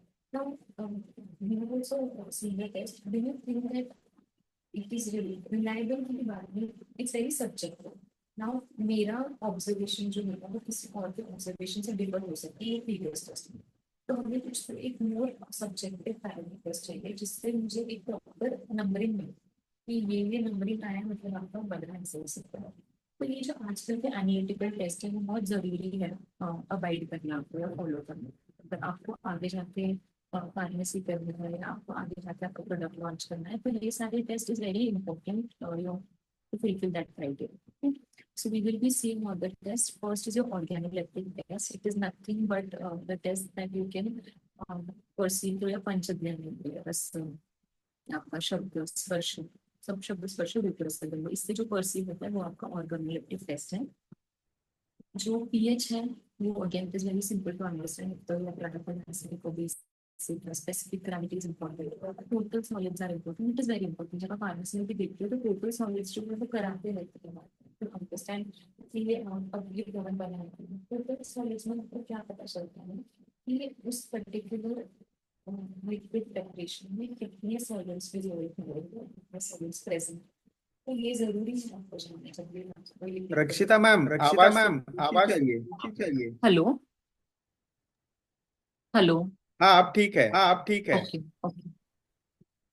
सो जरूरी हो जाता है आपका टोटल सॉलिड्स का जानना। जब आप फार्मेसी लेवल की बात करते हो, ये जो मैंने टेस्ट लिखा है वो सिर्फ आपके फाइनल प्रोडक्ट के साथ नहीं होगा, तो वो रॉ मटेरियल जो आपका आता है उसके भी कुछ टेस्ट होते हैं जिसको फुलफिल करना पड़ता है वो क्राइटेरिया। उसके बाद इन प्रोसेस भी आप डायरेक्टली एंड प्रोडक्ट बनाओ उसका आप डेटा नहीं दोगे, तो इन प्रोसेस भी आपका कैसे बनाता है, उसमें क्या क्या क्राइटेरिया फुलफिल होना चाहिए, उसका भी आपके पास नंबर्स होने चाहिए। और ये जो यहाँ पे मैंने एनालिटिकल टेस्ट मेंशन किया है वो आपका फाइनल प्रोडक्ट के लिए है। ठीक है, तो आपका टोटल सॉलिड्स आ गया, आपका अल्कोहल कंटेंट। ऑफ कोर्स अगर हम बोल रहे हैं कि हमारे ड्रग में अल्कोहल भी बन रहा है या फिर मद्य का प्रिपरेशन हो रहा है, तो हमें इसको रेगुलेट करना पड़ेगा कि कितना अल्कोहल कंटेंट है। इसलिए alcohol content is the most important parameter when it comes to analytical testing. Last, your second, this is reducing and non-reducing sugar. Now it will help us understand again the stability of our drug, the shelf life of our drug, कि जो sugar है वो किस form में है, कितना reducing है, कितना नॉन रिड्यूसिंग है, ये सब हमें जानने के लिए टेस्ट करना है। PLC और HPLC सोफिस्टिकेटेड टेस्ट में होता है, ये बहुत ही इम्पोर्टेंट है। अगेन क्यों? क्योंकि DLC और HPLC से हमें ये पता चलता है कि जो एक्टिव्स हमें चाहिए क्या वो एक्टिव्स प्रेजेंट है, तो हम उससे कंपेयर करते हैं, हमें पता चलेगा कि क्या क्या एक्टिव्स है प्रेजेंट हमारे ड्रग। अब ये जो ये साइड में मैंने heavy metal microbial contamination pesticide residue लिखा है, ये कंटामिनेशन नहीं हुआ है ना आपके जो हॉर्बल ड्रग में, कोई कंटामिनेशन नहीं है, इसको जानने के लिए। तो हैवी मेटल का जो एनालिसिस है वो आपके हॉर्बल ड्रग में करते ही है, क्योंकि जो परमिसिबल लिमिट है उससे ज्यादा आपका हैवी मेटल नहीं होना चाहिए। इसीलिए microbial contamination again is important and pesticide residues and important point. Alcohol percentage जैसे मैंने आपको बोला इम्पोर्टेंट है जानना, तो उसका एक सिंपल डिस्क्रिप्शन मैंने यहाँ पे लिख के रखा है, और उससे भी सिंपल वे में I try to make you understand. What you will be doing is simply जो आपका ड्रग बनाया है, आपका रजिस्टर बनाया है, उसको आप ये डिस्टिलेशन apparatus में डाल के डिस्टिलेट करोगे। उसमें से जो 25 ml डिस्टिलेट हुआ है उसको आप डाइल्यूट करोगे। Once that your distillate is diluted, you will be taking into picking meter and you will be looking for the specific gravity. आप उसका स्पेसिफिक ग्रेविटी निकालोगे। अब ऐसा है कि स्पेसिफिक ग्रेविटी से आप अल्कोहल परसेंटेज भी कैलकुलेट कर सकते हो। There is a different criteria for it, so basically this is how you will be calculating your alcohol percentage. Moving on, we will be seeing asava yoni. इसके बारे में मैंने आपको पहले भी बताया था कि चरक में आसव योनि का डिस्क्रिप्शन आया है। आसव योनि क्या है? तो बहुत सिंपल है कि जो सोर्स से आसव बन रहा है, जिस पार्ट से बना है, जो सोर्स से आसव बन रहा है उसको आसव योनि कहा गया है। और ये टोटल 9 है, तो 9 कौन से है, तो आपका धान्य यानी कि धान्य से बना हुआ या फल से बन रहा है या उसका पुष्प से बन रहा है या उसके सार भाग से बन रहा है, कि किस पार्ट का मेजर कॉन्ट्रीब्यूशन है आपका आश्रय अरिष्ट बनने में, उसको आश्रय के अंदर क्लासिफाई किया गया है हमारे चरण में। नेक्स्ट हमारा सम्मान पात्र, वेरी इंटरेस्टिंग एंड वेरी सम्मान। तो सम्मान पात्र के कोई भी पात्र का जो डिस्क्रिप्शन जो हमारे संहिता काल में आया है क्या, तो आया है। तो मृत पात्र के बारे में बताया गया है, कि वुडन ड्रम्स के बारे में बताया गया है। तो बिल्कुल ये जो दो दिख रहे हैं वो बहुत ही अच्छे वेसल में बनाने के लिए, क्यों हम जानते हैं, व्हेन आई टॉक अबाउट अच्छे वेसल, तो वेसल एग्जैक्टली होना कैसा चाहिए, not just in case of Sandhan Kalpana, in general भी जब आप बोलते हो कि मुझे कोई चीज बनानी है, तो उसके लिए वेसल जो आप सिलेक्ट करते हो वो कैसा होता है। आपको सबसे इम्पोर्टेंट पॉइंट आना चाहिए कि वो इनर्ट होना चाहिए। इनर्ट यानी कि आपका जो वेसल है वो आपके मटेरियल या आपके मेडिसिन से रिएक्ट नहीं कर रहा। This is the first and foremost thing that you have to keep in mind. Second is कि ऑफकोर्स स्टेबिलिटी, यानी कि फ्रेजाइल नहीं होना चाहिए आपका वेसल। फिर आप कुछ बनाए फिर धक्का लग गया तो आपका पूरा मेहनत वेस्ट है। So you don't want your material to be fragile. Third इसकी लार्जर बैच भी बनाना हो तो आप उस वेसल में बनाना, this is also important. And fourth है कि it should be easy to handling करने में आपको कोई डिफिकल्टी ना हो। एंड फिफ्थ है कि पैसों के लिए should not be too heavy on your pocket, है ना। तो ये सारे चीजों को ध्यान रखते सम्मान पात्रों का सिलेक्शन करना चाहिए। नाउ फर्स्ट सम्मान पात्र इज मृत पात्र। तो मृत पात्र यानी कि मर्डन, जो अर्दन पॉट्स है आपके मर्द से बनाए हुए पॉट्स, ये बहुत अच्छे हैं बनाने के लिए, अग्री। बट इसके आज के जमाने में जब हमारे पास इतने सारे ऑप्शंस हैं तो कुछ डिसएडवांटेज आ जाता है ना। जैसे कि जो मैंने सारे पॉइंट्स बताए कि इजी टू हैंडल है, इजी टू क्लीन है, बट क्या ये फ्रेजाइल नहीं है, तो ये फ्रेजाइल है कि जल्दी टूट सकता है, जल्दी बिखर सकता है, सो हमें नहीं चाहिए वो चीज। एंड कंपेरेटिवली जो आपका जो आपका चाइना के या जो बर्नी है वो ज्यादा अच्छा ऑप्शन रहेगा। और आपने देखा भी होगा कि आपके जो कॉलेजेस में भी बर्नी यूज होती है, हमारे कॉलेज में भी बर्नी यूज होती है टू प्रिपेयर आसवरिष्ठ। सेकेंड आपका जो ऑप्शन हुआ है wooden drum, great option. we see it in pharmacies also, it is being used in large quantities and it is authentic also, ये भी पॉइंट है। बट प्रॉब्लम इसका मेजर ये है कि एक तो वुड की अनअवेलेबिलिटी है आजकल, अवेलेबिलिटी है तो भी अगर आप बड़े बैच में बना रहे हो कोई चीज, से आप द्राक्षारिष्ट बना रहे हो और एक तरफ आप दशमूलारिष्ट बना रहे हो, ठीक है। तो आपने एक जो वुडन ड्रम है उसमें आपने द्राक्षारिष्ट बना के रखा है और फिर उसको क्लीन करके आप नेक्स्ट बैच आपने दशमूलारिष्ट बना लिया। तो इसमें क्या होता है कि फ्लेवर जो द्राक्षारिष्ट दशमूल चाहे वो आपके नेक्स्ट बैच में फ्लेवर जो है ना वो मिक्स हो जाएगा, वो जो टेस्ट है वो पैलेटेबल नहीं रहेगा। हो सकता है कि खराब भी हो जाए आपको जो दूसरा बैच आप अलग बना लीजिए। एक्जैक्टली अगर आपका पहला बैच सही से नहीं बना वो खराब हो, डेफिनेटली आपका दूसरा बैच भी खराब हो जाएगा जब आप बनाओ। इसीलिए हमें सोचना चाहिए when you trying to use wooden drums. Now glass jars, of course glass jars are good because they are inert, they will not react with the material that you put in, but it is very fragile, handle करने में मुश्किल हो जाता है। और large में कि आप कितना ही लार्ज क्वांटिटी में यूज कर सकते हो, बड़े बड़े अगर आपको हजारों लीटर का बैच बनाना है then glass jars will not work. Moving to cement tanks, we do see cement tanks being used in larger fermentation places, but there is a challenge when we talk about cleaning the whole thing. So that is a bigger challenge when it comes to cement tanks. Next is a synthetic drum. Synthetic drum great for use because easy in handle करने को, anybody can shift it, anybody can wash it, anybody can clean it very easily. But major thing is that it is not inert, we cannot rely on how it will react with our medicine. Even if we're using a food grade plastic, but we don't know how it will be reacting with our medicine. So this is my major concern when it comes to synthetic drugs. Excuse me. Please raise volume, please. Hello. Ma'am, raise your volume. Okay. Can you hear me? Can you hear me now? Yeah, please loud.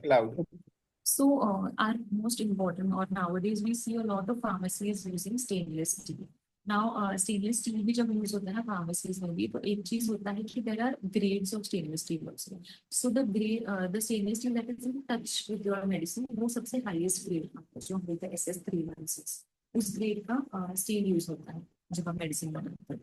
अच्छी चीज है कि larger big batches you can prepare, say 3000 liters, 5000 liters in one go you can prepare so much medicine. You can regulate it. आजकल के जो vessels आ रहे हैं किसी को डबल जैकेटेड वेसल्स हैं जिसमें स्टीम अंदर सर्कुलेट होती है, वो टेम्परेचर अच्छे से रेगुलेट करता है. तो बड़ा बैच भी बन गया, टाइम भी आपका बच गया और इनवर्ट तो है ही. तो very beneficial. But when it comes to people like in small batches or in small production, we cannot afford such a big investment. These are the images. The first one is your wooden barrels. The second one is your stainless steel containers. The one which is there under the wooden barrel is your cement tanks. जो बीच में है वो जो हम बर्नी use करते हैं हमारे colleges में भी, that burning, and this is a synthetic tanks. Now, when it comes to material, we have to understand how important the material was. या material का कितना significance है जो material यूज करें, ये हमारे संहिताओं में हमें दिखता है. Because कुछ ऐसे वरिष्ठों का रेफरेंस आया जिसमें मटेरियल भी स्पेसिफाई किया कि किस मटेरियल में आपको बनाना है. जैसे मधवा से होगा उसके लिए आयरन का मटेरियल का वेसल यूज करने वाला है, तुम्हारे ऐसे होगा उसमें स्टोन का यूज करने वाला है, सारस्वत वरिष्ठ में गोल्ड का होगा. तो क्या सिग्निफिकेंस है मटेरियल का, इससे हमें देखने मिलता है. बिकॉज जो मटेरियल है वो भी ऐड करता है आपके फाइनल प्रोडक्ट में, वो भी ऐड करता है आपका एफिकेसी बढ़ाने में.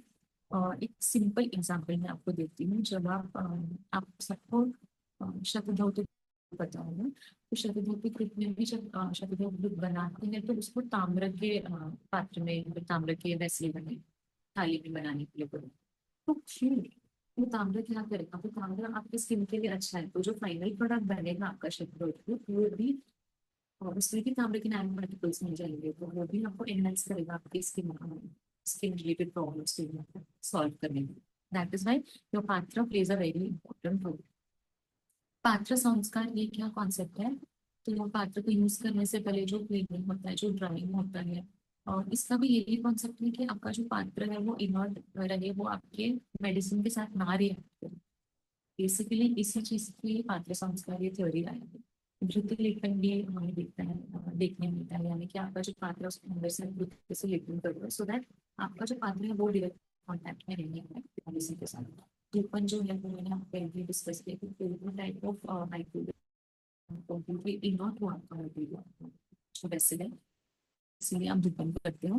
प्रलेपन यानी कि कुछ स्पेसिफिक औषधियां है जिसका आपको लेप करना है अंदर से, ऐसा बोला हुआ है कुछ असवरिष्ठ की फॉर्मुलेशंस में.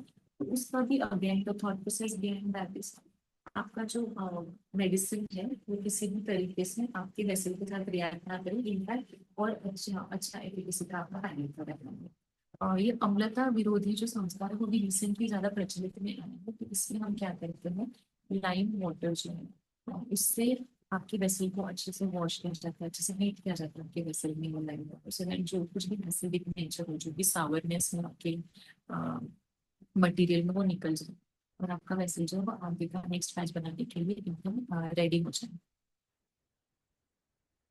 Place of fermentation. Now, again, why is place of fermentation important? See, it might be written place of fermentation, but ultimately it comes down to your temperature. सब कुछ आपके टेम्परेचर पे ही आ जाता है. तो प्लेस ऑफ फर्मेंटेशन में भी आप देखोगे तो ऐसी चीजें आगे भी आपकी संहिता में बताई गई जो आपको टेम्परेचर रेगुलेट करने में हेल्प करें.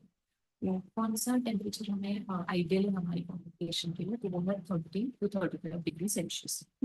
और इसका मेन ऑब्जेक्टिव क्या है, क्योंकि वो सही एनवायरनमेंट देगा हमारे संतान को ग्रो करने के लिए.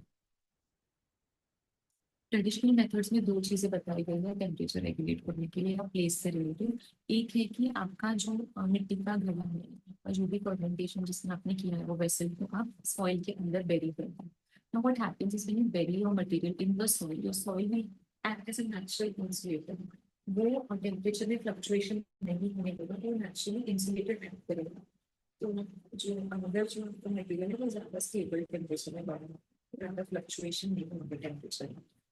But this is not very feasible food नहीं है, क्योंकि आप मिट्टी के अंदर डायरी करियो मड का है, एक तो मड कोड़स है, उससे आपका मटेरियल बाहर जा रहा है तो कंटामिनेशन के चांसेस हो जाते हैं। दूसरा मड का जो फ्रजाइल होता है, टूटने के चांसेस इतने टाइम तक आप उस मिट्टी में रखो।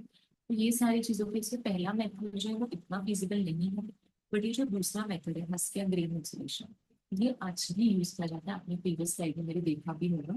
तो इसमें आप छोटे छोटे बैचेस जब बनाते हो तो साइड में आप हस्क लगा के रखते हो, तो हस्क भी जो है वो टेम्परेचर, वो गर्म टेम्परेचर मेंटेन करने में हेल्प करता है।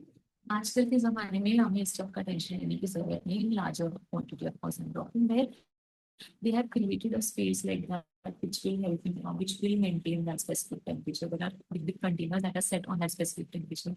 There is a whole room dedicated to which will maintain that temperature. So nowadays we don't have to look for options like this. What is the importance of room temperature? Why is 30 to 35 degree maintaining a specific temperature so important? Because तीन चीजें आती हैं जो काफी related है। एक तो आपको जो हेल्दी फर्मेंटेशन शुरू, तो फर्मेंटेशन शुरू होने के लिए टेम्परेचर जरूरी है, तभी आपके जो माइक्रोब्स है वो एक्टिवेट होते हैं, अच्छे से काम कर पाते हैं उस एनवायरनमेंट में। दूसरा है कि जो एंजाइम्स है वो भी इसी टेम्परेचर पे अच्छे से आपका शुगर का ब्रेक करते हैं, शुगर को अल्कोहल और आपके कार्बन डाइऑक्साइड। एंड तीसरा मोस्ट इम्पोर्टेंट है आपके टेस्ट। आपका जो टेस्ट है वो अगर आपने स्टेबल और जैसे बताया गया इस तरीके से बनाया है तो आपका टेस्ट वेरी डिफरेंट है for C2 batches. When you prepare without maintaining a constant temperature of this temperature, when you prepare with this, you will see that there will be difference in the taste. Now, why this fermentation जो है, if it is too slow, if the temperature is not appropriate, then the fermentation will be taking place slowly and for a longer period. तो incomplete कह सकते हैं, complete fermentation हो जाएगा उसका, और बहुत ही हाई टेम्परेचर पर उसमें माइक्रोब्स मरने के भी चांसेस है। सेकेंडली या फिर ओवर फर्मेंटेशन होकर उसका टेस्ट साउर हो सकता है। सो that is why to maintain that specific temperature it is very important. Now Sandhan Kalpana, when we talk about संधान काल, ये काल भी हमें बताया गया है कि कौन सा फेवरेबल सीजन है संधान प्रिपेयर करने के लिए। That is your vasant and Sharad.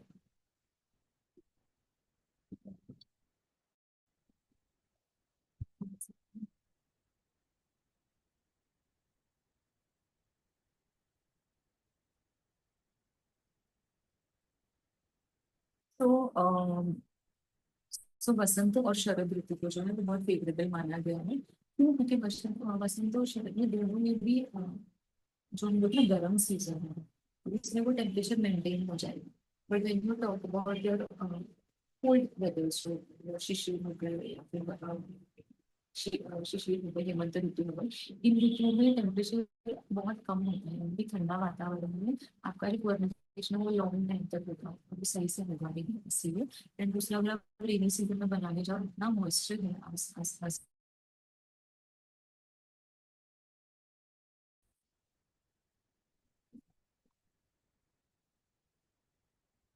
Fungal growth होने के चांसेस बढ़ जाते हैं। That is why you have to prepare all your medicine in the sandhan kaal, that is a vasant and sharad ritu. Now how many days are required, काल प्रकर्ष क्या है या ड्यूरेशन क्या है संधान की। तो अगर आप संहिता में देखो तो कोई डे ऐसे सच मेंशन है, बहुत दिनों तक रखते जिस चीज को बनाया जाता है उसको हम संघर्ष बोलते हैं, ऐसे बनाने के। बट हम क्योंकि हमने अभी इतने सालों से देखा है बना रहे हो तो people have understood 50 to 30 days are sufficient to prepare your sandhan kalpana. इसमें भी हम देखते हैं कि अलग अलग आचार्यों ने अलग अलग आसवरिष्ठ मेंशन किए, तो इसमें मिनिमम डेज का क्या टाइमिंग है और मैक्सिमम का क्या है।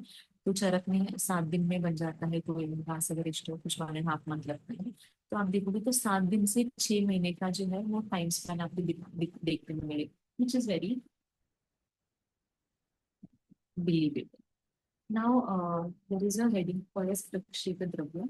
तो प्रक्षेप द्रव्य जैसे मैंने आपको बताया कि क्या होता है प्रक्षेप द्रव्य, मतलब जो सुगंधित द्रव्य जो हम ऐड करते हैं एक्सेलरेशन में, दैट इज प्रक्षेप द्रव्य। तो what is the significance why you adding प्रक्षेप द्रव्य।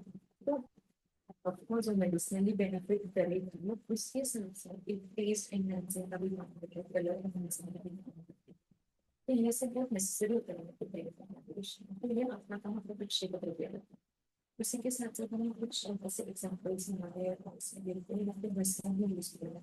metals का भी यूज करते हैं। तो जैसे आपने एग्जाम्पल यहाँ पे बता दूं, आपका लोहा आसन है, कुमारी आसन है, सारस्वत अरिष्ट है। इसमें लोहा बस में जो है वो लोहा आसन में जाते हैं, स्वर्णमार्ग जो है कुमारी आसन में यूज करते हैं। कुमारी आसन में और भी अलग अलग यूज किए गए हैं, और आपका स्वर्ण उसमें जो है वो सारस्वत अरिष्ट में यूज करते हैं। तो ये जो है इसमें किस फॉर्म में डालेंगे, जब आप दस की बात करते हैं, मेटल्स की बात करते हैं, तो मेटल्स को किस फॉर्म में आपके ऐसे अरिष्ट में डालेंगे, तो पूरा प्रेजेंट फॉर्म में ही होना चाहिए। तो जब आप इस मेटल को अरिष्ट में डालते हो, आप नोटिस करोगे कि जो आपका हाइड्रोमोल है जो भी लेवल बढ़ता है जिसकी वजह से जितने सर्विस एरिया कम हो जाएगा, तो ऑब्जर्व सब अच्छे से मेरे से जो अच्छे से ऑब्जर्व। तो ये आपका हो गया है मेटल्स का पॉइंट कवर। स्वीटनिंग एजेंट्स हमने देखा है, गुड़ ऐड होता है, शुगर ऐड होता है, तो वो क्या सिग्निफिकेंस देता है गुड़ और शुगर ऐड। तो जैसे मैंने आपको बताया, जो आपका यीस्ट है, यीस्ट है वो शुगर इसलिए खाना है, फ्यूल है, बिना शुगर के उसका पेट खाली है वो काम नहीं कर सकते, ऐसे समझ लीजिए। तो शुगर जो है उसका प्राइमरी सोर्स है। दूसरा है कि जो शुगर खा लिया तो भी प्रोड्यूस कर सकता है अल्कोहल कार्बन डाइऑक्साइड, इतना ही नहीं, but it needs an environment also ना, माइक्रोब्स को हेल्दी एनवायरनमेंट चाहिए टू बिल्ड, तो वो भी शुगर आपको एक हेल्दी एनवायरनमेंट भी दे रहा है for your fermentation to take place. Third and the most important palatability and preservative. हमें पता है कि जो शुगर है वो एक नेचुरल प्रेजर्वेटिव है, तो आपके जो संधान कल्पना पर वो काफी दिनों तक ज्यादा शेल्फ लाइफ उसकी बढ़ाएगा। दूसरा है कि शुगर के साथ सबका टेस्ट एनहांस हो जाता है, तो पेशेंट का जो कंप्लेन होता है that I don't have the taste of this medicine, that will not remain. Coming to our main formulation asava. So as I mentioned, शारण घर में आसव और अरिष्ट का डिफरेंस बताया गया है। तो क्या डिफरेंस बताया गया है? आसव जो होता है वो अपक्व औषध अम्लों से बनता है, यानी कि जिसमें कोई भी प्रकार का हीट नहीं गया है, उससे जो है आपका आसव। और जब आप क्वाथ प्रक्रिया से बनाते हो, यानी कि क्वाथ बनाते हो, अग्नि बनाया, अग्नि का संस्कार हुआ है, उससे जो बनता है यानी पक्व औषध अम्ल से जो बनता है वो होता है अरिष्ट। डोज भी बताया गया है कि 1 पर यानी कि आपका 48 ml। जैसे मैंने प्रीवियसली भी मेंशन किया था कि शारंगर से पहले इतना क्लियर डिस्क्रिप्शन या क्लियर डिफरेंशिएशन नहीं किया गया था। शारंगर ने हमें एक डेफिनेशन से क्लियर एक आइडिया दे दिया है कि आसव क्या है और अरिष्ट क्या है। और भी डिफरेंसेस आसव अरिष्ट क्या में आपका मेजर डिफरेंस हमने देख लिया कि जो बिना हीट के बनता है वो आसव है, जो हीट के साथ यानी क्वाथ बना के बनता है वो अरिष्ट है। इसमें भी कुछ एक्सेप्शंस हैं, जैसे आसव में ये जो फ्यू एक्सेप्शंस हम देख रहे हैं कुमारी आसव, राक्षस सर्जुरासव, मंदिरासव, रुद्रासव, आसव, इनमें हम क्वाथ बनाते हैं और फिर इसको यूज करते हैं, तो ये एक्सेप्शन हो गया। और अरिष्ट में आप देखोगे तो तक्र अरिष्ट है, उसमें कोई भी प्रकार का काढ़ा नहीं बनाया जाता, डायरेक्टली सब कुछ ऐड किया जाता है विदाउट हीटिंग। तो ये एक एक्सेप्शन हो गया हमारा अरिष्ट की कैटेगरी में। आगे क्या आप डिफ्रेंसिएशन देख रहे थे, मोस्टली आप आसव देख रहे हो तो शीत वीर्य के द्रव्यों से ज्यादा बनाया जाता है, अरिष्ट जो है तो उष्ण वीर्य के द्रव्यों से बनाया जाता है। आसव जो है वो द्रव प्रधान है और अरिष्ट जो है द्रव्य प्रधान है। तो ये किसने बोला, ये डलन है, इसका डिफ्रेंसिएशन है। द्रव प्रधान है यानी ज्यादा लिक्विड है उसमें, और द्रव्य प्रधान है तो ऐसा नहीं है कि उसमें लिक्विड नहीं है, बट उसमें ज्यादा डिसॉल्व सॉलिड्स है, क्योंकि हेलो या सो उसमें अग्नि का संस्कार किया गया है, इसीलिए उसमें द्रव्य यानी कि टोटल सॉलिड्स ज्यादा डिसॉल्व है। पोटेंसी वाइज में आप देखोगे तो जो आसव है वो लेस पोटेंट है फॉर ऑब्वियस रीजन कि उसमें अग्नि का संस्कार नहीं हुआ है, यानी कि हमारा जो एक्टिव है वो कम रहेगा उसमें, और जो अरिष्ट है वो ज्यादा पोटेंट है। विस्कोसिटी वाइज भी ये कम थिक रहेगा और हमारा अरिष्ट जो है वो ज्यादा थिक रहेगा। आसव जो है वो शीत द्रव्य प्रधान है, उसमें अग्नि का भी संस्कार है, तो वो पित्त में आता है, यानी कि पित्त के रिलेटेड कॉम्प्लेक्स में ज्यादा दिखा जाता है। और हमारा जो अरिष्ट है वो बात और कफ के रिलेटेड कॉम्प्लेक्स में ज्यादा दिखा जाता है। और अभी हम प्रैक्टिस में देखोगे आसव जो है वो रिलेटिवली कम आपको देखने मिलेगा, और अरिष्ट के बहुत सारे फॉर्मुलेशन देखने मिलेगा। और सबसे मेन तो आसव जो है पीडियाट्रिक केसेस में भी प्रॉपर डोज में दे सकते हैं, तो इतना उष्ण दीक्षा नहीं होता है। अरिष्ट जो है तो हम एग्जाम्पल्स की तरफ बढ़ते हैं। हमारा एग्जाम्पल जो हम देखेंगे एक राक्षस अरिष्ट है, इसमें जैसे हमने इंग्रेडिएंट्स आपको बताया था कि पांच द्रव्य होना चाहिए, आपका मधुर द्रव्य होना चाहिए, प्रक्षेप द्रव्य होना चाहिए और फर्मेंटिंग एजेंट होना चाहिए। तो आप प्रक्षेप द्रव्य के लास्ट में देखोगे तो जाति के पुष्प ऐड होना है, ठीक है। तो पाक द्रव्य में द्राक्षा यूज किया गया है, उसमें कितना पानी जाके रिड्यूस करके काढ़ा बनाया गया है वो आप देख सकते हो। मधुर द्रव्य में यहाँ पे गुड़ यूज किया गया है 2 तुला की मात्रा में, यानी कि 9.6 kg। और जो प्रक्षेप द्रव्य है उसमें त्वक है, सूक्ष्म एला है, तेज पत्ता है, नागकेशर है, प्रियंगु है, मरीच, पिप्पली, विडंबर और लास्ट में धातु के पुष्प का भी वर्णन है। तो इसकी मात्रा एक फल में यानी कि 48 ग्राम में ये ईच लिया गया है। तो ये हो गया हमारे इंग्रेडिएंट्स। अब बनाते कैसे हैं तो प्रीवियसली हम डिस्कस कर चुके हैं कि काढ़ा बन गया। उस काढ़ा में हमने गुड़ को डिसॉल्व कर दिया है, अच्छे से गुड़ डिसॉल्व हो गया। इसके बाद हम उसको छान लेंगे, उसमें हम प्रक्षेप हमारा संधानीय द्रव्य ऐड करके उसको सील पैक कर देंगे, ठीक है।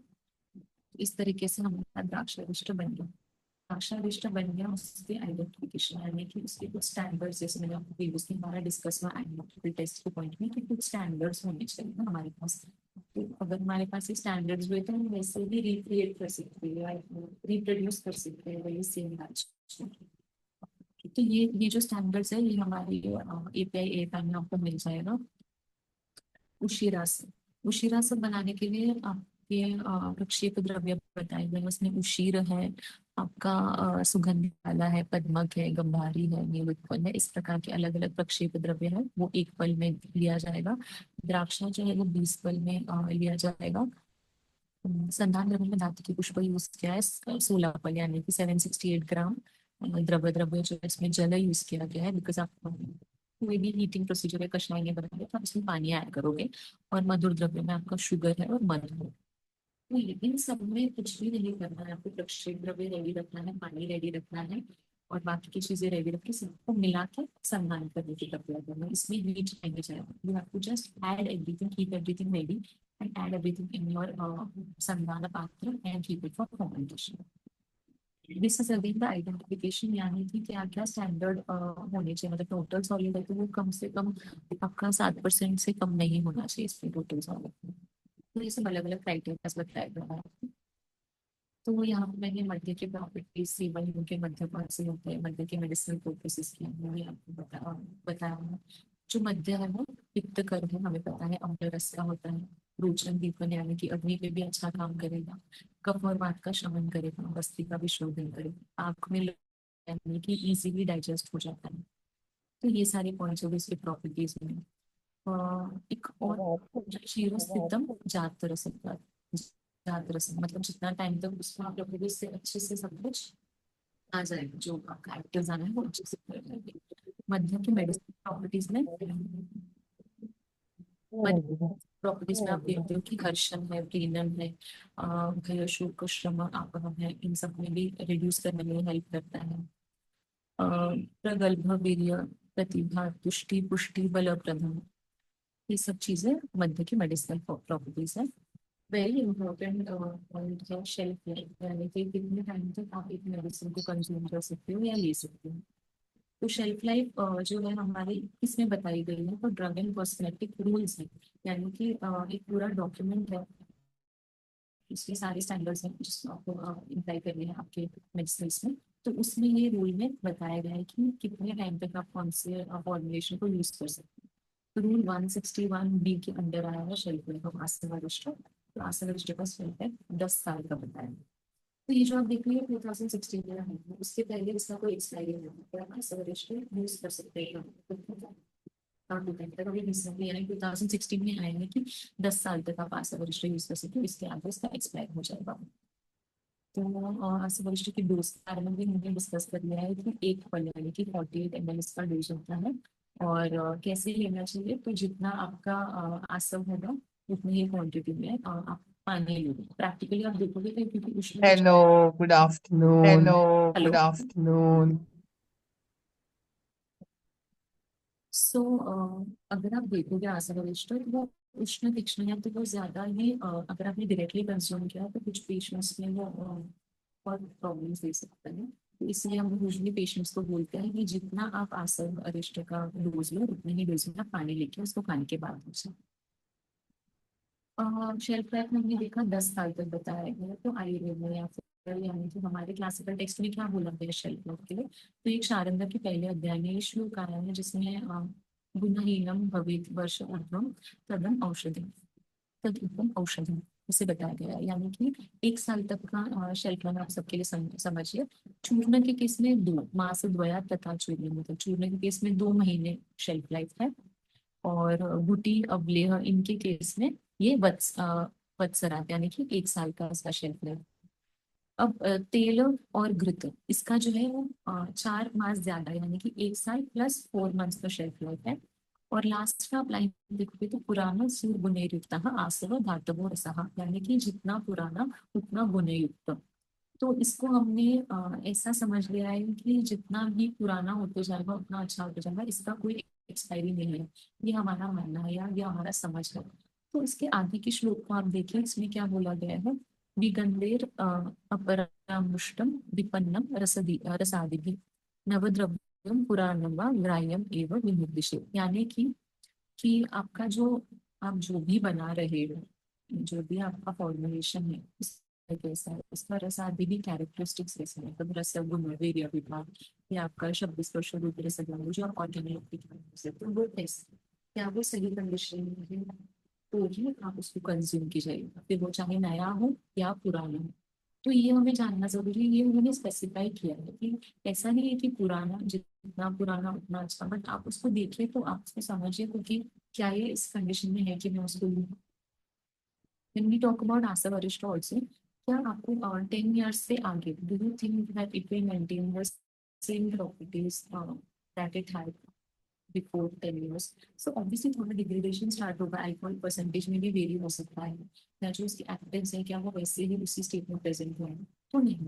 तो इसलिए हमें जानना है कि ऐसा नहीं है कि जितना पुराना है उतना अच्छा है, डेफिनेटली पुराना होते होते वही पता मिलता है, बट कितना पुराना है। इसलिए हमारे शेल्फ लाइफ का जो अमेंडमेंट है बिल्कुल सही है कि 10 साल तक Hello. आपने उसके क्या Hello. उसकी एक्सपायरी होगा। Now preparation of asavarishta with high content of alcohol, तो हमें ये भी जानना पैकेजिंग के बारे में भी थोड़ा आइडिया होना चाहिए। जब आसवरिष्ट की पैकेजिंग की बात करते हैं तो आप बाहर के जो पैकेजिंग देखते हैं आसवरिष्ट की वो यूजुअली 450 ml का पैकेजिंग होता है, बट हमारे ड्रग रूल 161 में पैकेजिंग के बारे में भी बताया है, जिसमें हमें पता चलता है कि कुछ आसर है जिसको हम छोटे पैकेजिंग साइज में देना चाहिए। तो वो एग्जाम्पल है कर्पूर आसर, अहिफेन आसर और आपका मृगमद आसर। इसका जो पैकेजिंग साइज है वो आपका 15 ml का पैकेजिंग साइज रहेगा, ठीक है। एंड मूविंग फर्दर रूल 168 में आपको बताया गया है कि अल्कोहल परसेंटेज कितना होना चाहिए। हमने पहले भी बात की है कि अल्कोहल बन रहा है मतलब कितना तो एक प्रमाण में बन रहा है। तो हमारे जो गवर्नमेंट है उन्होंने बताया गया कि 12% से ऊपर अल्कोहल इज नॉट परमिटेड, मतलब 12% is the maximum limit. Preparations containing self generated alcohol यानी कि अपना आसवरिष्ट, उसके रूल 161 में क्या बताया गया है, ये जो मृग संजीवनी सुरा है वो मैक्सिमम कंटेंट ऑफ 16% तक हो सकता है, और महाद्राक्षासव जो है वो भी 16% तक अल्कोहल हो सकता है। प्रीवियसली हमने देखा बाकी सारे आसवरिष्ट के लिए 12% is the maximum limit, but when it comes to exception person Mrig Sanjeevani सुरा महाद्राक्षासव, ठीक है। इसके भी पैकेजिंग साइज के बारे में हम देखते हैं कि मृग संजीवनी सुरा जो है वो भी छोटे पैकेजिंग में आते हैं 30 ml के पैकेजिंग में, और महाद्राक्षासव भी 120 ml के पैकेजिंग में आते हैं। बिकॉज आप देख सकते हो इसमें कितना ज्यादा अल्कोहल कंटेंट है, तो डेफिनेटली उसका डोज भी रिड्यूस होगा। 48 ml का तो पैकेजिंग ही नहीं है जो डोज, तो इनके कुछ ड्रॉप्स में इसका यूज आ जाएगा। Again an important point is your schedule T. Now, what is schedule T and what is GMP? तो शेड्यूल टी में ये बताया गया है अगर आप फार्मेसी ओपन करते हो तो उसमें क्या प्रैक्टिसेस आपको करना चाहिए, गुड मैन्युफैक्चरिंग प्रैक्टिसेस। फार्मेसी अगर आप ओपन करें तो आपको अवॉइड करना है कि शेड्यूल में जो जो बताया गया है उसके हिसाब से ही आपको आपका फार्मेसी रखना है। तो उसमें एक पॉइंट आ रहा है कि फार्मेसी का एरिया कितना होना चाहिए। अगर आप फार्मेसी स्टार्ट करें तो minimum area should be 1200 square feet if only Ayurvedic unit is there, and if you have Ayurveda plus Unani unit then it has 400 square feet for Unani set. Now उसमें भी अलग अलग formulation के area dedicate किया है, तो हमारे आसवरिष्ट के लिए टोटल 200 स्क्वायर फीट का एरिया डेडिकेट करना चाहिए। ये हमारे कुछ मार्केट में जो सैंपल्स है अलग अलग आसवरिष्ट के पैकेजिंग है। अल्कोहल परसेंटेज बताया गया है। Now we will be coming to articles की क्या क्या अल्कोहल परसेंटेज हमें देखने मिलता है। सो जनरली जो आंसर वरिष्ठ है 3 to 10% केस में आता है। ये चौधरी आनंद सर का आर्टिकल है। अश्वगंधा अरिष्ट के अलग अलग ब्रांड्स के जो अल्कोहल देखे गए थे परसेंटेज, तो उसमें भी 7 to 13% तक हमें देखने मिलता है। इस तरीके से ये अलग अलग अल्कोहल परसेंटेज और ये आर्टिकल है। Now this article the pharmaceutical evaluation of Draksharishta, इस आर्टिकल में क्या बताया गया है, इसमें शुगर यानी कि जो स्वीटनिंग एजेंट गुड़ यूज हुआ है, इसके अलग अलग क्वांटिटी में गुड़ यूज हुए हैं। देखने मिलता है कि तो हमें ये जानना है कि जो गुड़ यूज किया है उससे अल्कोहल कितना बढ़ता है, कैसे बढ़ता है, फर्मेंटेशन कैसे है। तो आप इसमें अगर एक पॉइंट देखोगे तो इसमें लिखा गया है कि जो जिस बैच में सबसे कम गुड़ यूज हुआ था उसका फर्मेंटेशन सबसे जल्दी स्टार्ट हुआ है और खत्म भी जल्दी हुआ है। तो ये हमें देखने मिलता है। दूसरा ये स्टडी है comparative pharmaceutical analytical study of ashto arishta according to ushnakala shitakala. तो हमने काल के बारे में भी डिस्कस किया था कि 2 काल में हम मेडिसिन बनाते, एक होता है उष्णकाल, एक होता है शीतकाल। इसमें भी हमने दिनों के बारे में भी डिस्कस किया था कि 15 से 30 दिन तक बन जाता है। तो इन्होंने इसको 4 ग्रुप में डिवाइड किया है। तो उष्णकाल में 2 चीजें डिवाइड की है कि 7 दिन में हम उष्णकाल में बनाएंगे या 15 दिन में उष्णकाल बनाएंगे, एक ये कैटेगरी है। और शीतकाल में भी सेम कैटेगरी है, 7 दिन में बनाएंगे 15 दिन। तो उस हिसाब से हमें तो पता ही है कि उष्णकाल में बनाना चाहिए, इससे अच्छा बनता है आपका से वरिष्ठ। और 15 दिन लगभग लगते हैं। तो ये भी इस देखने मिलेगा। दूसरा है ये जो है ये अरिष्ट का कंपेरेटिव स्टडी है। इसमें इन्होंने आसिफ और अरिष्ट का कंपेरेटिव स्टडी किया है कि ज्यादा एफिकेसी किसमें। तो नेचुरली जो हमने डिस्कस किया था कि अरिष्ट में ज्यादा एफिकेसी है, इस स्टडी में भी हमें वही देखने मिलता है। तो आप रिफर कर सकते हो स्टडीज को। So we will be concluding. I think most of our points are covered. So in a conclusion, क्या है आपके ऊपर? So how do I want to conclude this session with a question to all of you who are watching this? So I have 2 questions, and I would appreciate आपको थोड़ा सा अपना brain crack करो इसके लिए, and you try to figure out what is the answer to it.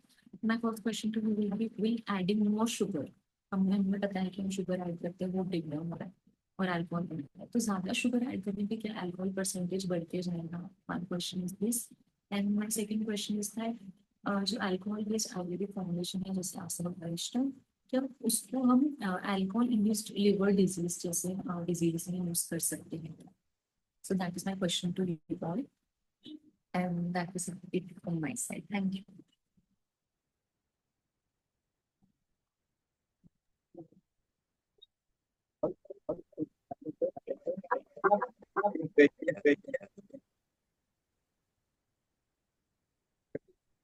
Hello.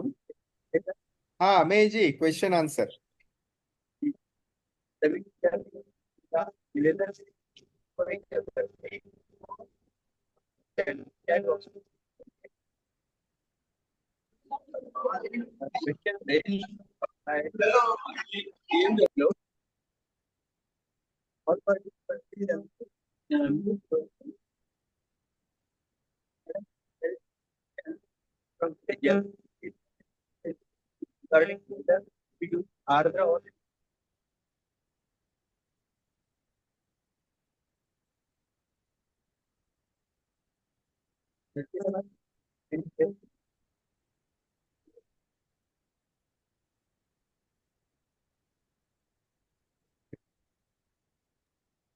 Ameya, Dr. Ameya, you are not audible properly. Please raise your volume. Rakshita ma'am also. Yes. Am I audible? Yes, you are. There is one question from Ms. Sejal. Is there any specific rule regarding whether to use Ardra or Shushka Dravya for Asava Arishta preparation?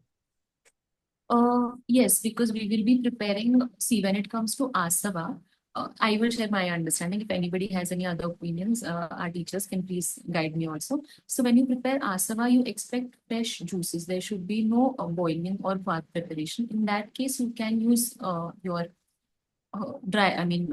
wet drugs. ठीक है, but जब आप अरिष्ट की बात करते हो तो उसमें आप कषाय बना रहे हो, तो कषाय में भी we prefer are dried ingredients or dried herbs. So in that case, we will be using our dry herbs. In case of Asava, we can use fresh herbs, but again it will become too expensive if we talk about on practical level. आप उतना उसका ये नहीं निकाल पाओगे, उतना juice नहीं निकाल पाओगे. So we usually prefer dry herbs being used. Okay. I think this question was regarding Drakshasava because there also it is mentioned that the Draksha is to be prepared. Yes. Another question from Sejal, Miss Sejal. How does humidity affects fermentation process? Is it quick in Mumbai and coastal regions as compared to Jungle Pradesh? Will it cause fungal growth?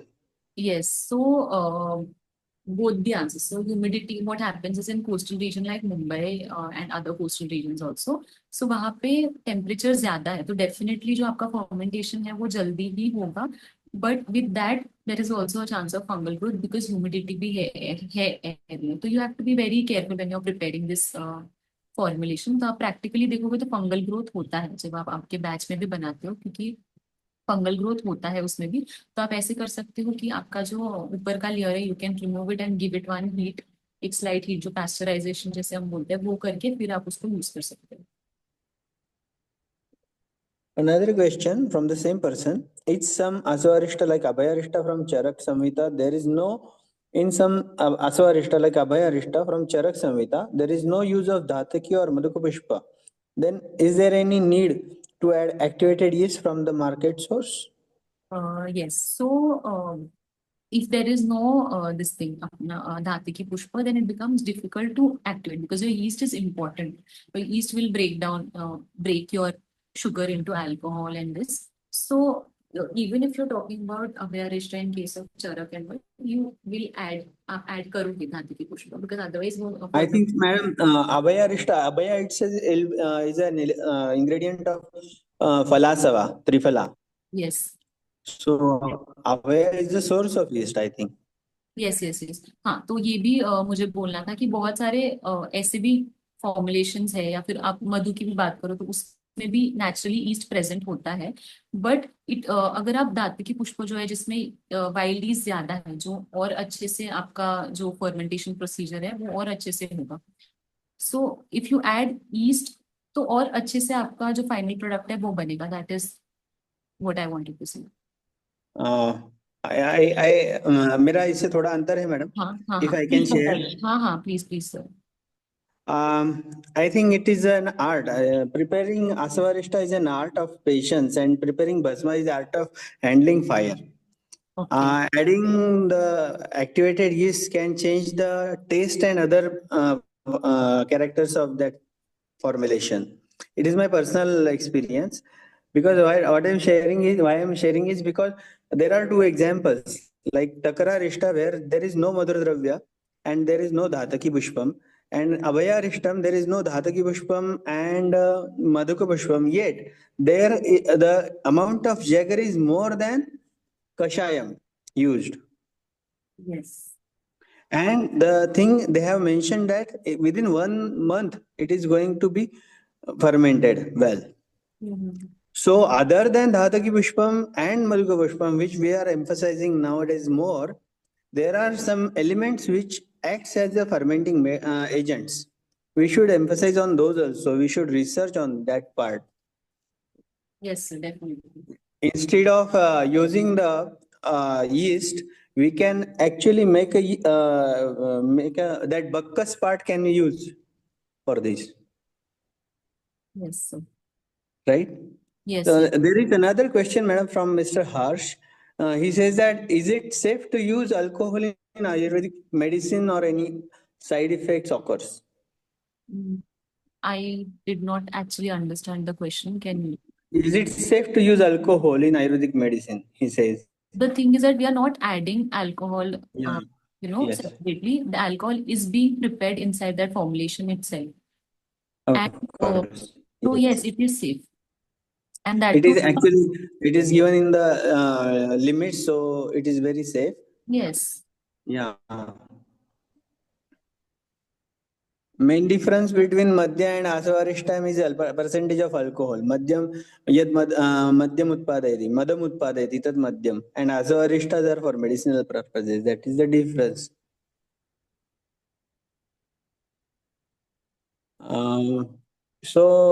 This will cover up the question answer session. Now let's move on to another session. मैं आज के कार्यक्रम के जो प्रांत अधिकारी है वैद्य संतोष जी गटने, मैं इनका छोटा परिचय आपको करा देता हूँ। वैद्य संतोष जी गटने आरोग्य भारती पश्चिम महाराष्ट्र प्रांत के सचिव है। महाराष्ट्र आरोग्य विज्ञान विद्यापीठ नासिक के ये सीनेट है। वैसे वो स्टैंडिंग कमेटी सदस्य भी है आयुर्वेद चिकित्सक होने के। तो मैं वैद्य संतोष जी गटने सर को आवेदन करता हूं कि वो आपका कार्यक्रम का समापन करें। संतोष सर।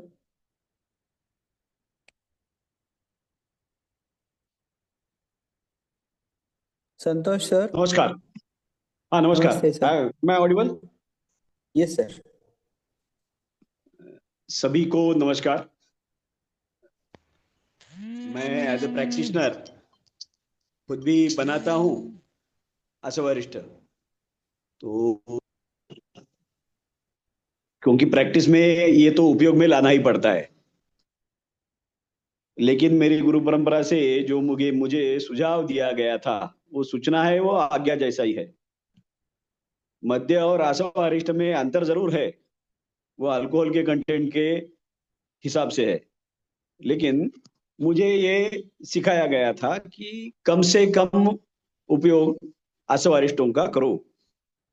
तो last choice will be asava and arishta, क्योंकि ये रजोगुण और तमोगुण बढ़ाता है। तो हम वैद्य जो है वो मानस चिकित्सक भी है, और हम सबको आरोग्य दृष्टिया ठीक करना है, स्वस्थ बनाना है। वह सिर्फ शारीरिक आरोग्य नहीं होते हुए वो मानसिक आरोग्य भी है और शारीरिक आरोग्य भी है। तो दोनों का विचार करते हुए कम से कम उपयोग में लाने का आशा वरिष्ठों का मेरा प्रयास रहा, लेकिन फिर भी ऐसा होता है कि बहुत उपयोग करना पड़ता है, इतने पेशेंट है ही ऐसे। 20 सालों में मेरी प्रैक्टिस के जितना कनकासव मैंने उपयोग में नहीं लाया, वो अकेले 1.5 साल में चाइना वायरस पैंडेमिक के दौरान उपयोग में लाना पड़ा। तो परिस्थिति यह तय करेगी कि हमें आशा वरिष्ठ कितने उपयोग में लाने हैं, लेकिन इथिकल प्रैक्टिस की बात हम कभी भी भूले नहीं, यह आप सबको विनंती है। यह जो आयुर्वेदाभ्यसनम का लेक्चर सीरीज हम चला रहे हैं, तो चलाने में जो भी आपके सुझाव है वो सदा ही स्वागत के योग्य है। तो आप सबको विनती है कि आप सुझाव अवश्य दें। यह ज्ञान सत्र जो चल रहे हैं ये कोई सिस्टम को पैरेलल सिस्टम खड़ा करने के लिए शुरू नहीं किए है।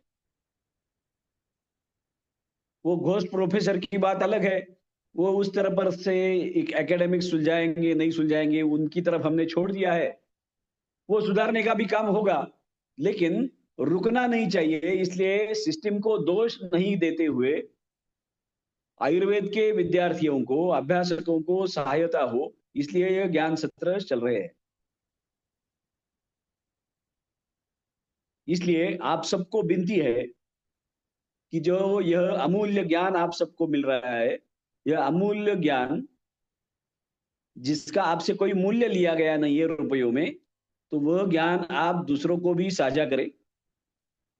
दूसरे वो लोग हैं जो अपने अपने सहाध्यायी है, सहपाठी है या शिक्षक है, अधिक लोगों से यह ज्ञान प्राप्त हो सके तो आयुर्वेद शास्त्र की उन्नति उसी में है। तो यह उन्नति में अपना हाथ बटाने का प्रयास सभी करें। इस विनंती के साथ मैं अपना वक्तव्य यहाँ समाप्त करता हूँ।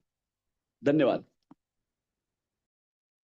बहुत बहुत धन्यवाद संतोष जी गटने सर, आपके शुभकामनाओं के लिए। मैं आज का जो विषय था संधान कल्पना, एक्चुअली ये बहुत बड़ा विषय है। जिस वाइटिकल्चर और ओनियोलॉजी ये एक पर्टिकुलर सब्जेक्ट है और वो हम संक्षिप्त रूप में आयुर्वेद में आज पढ़ते हैं।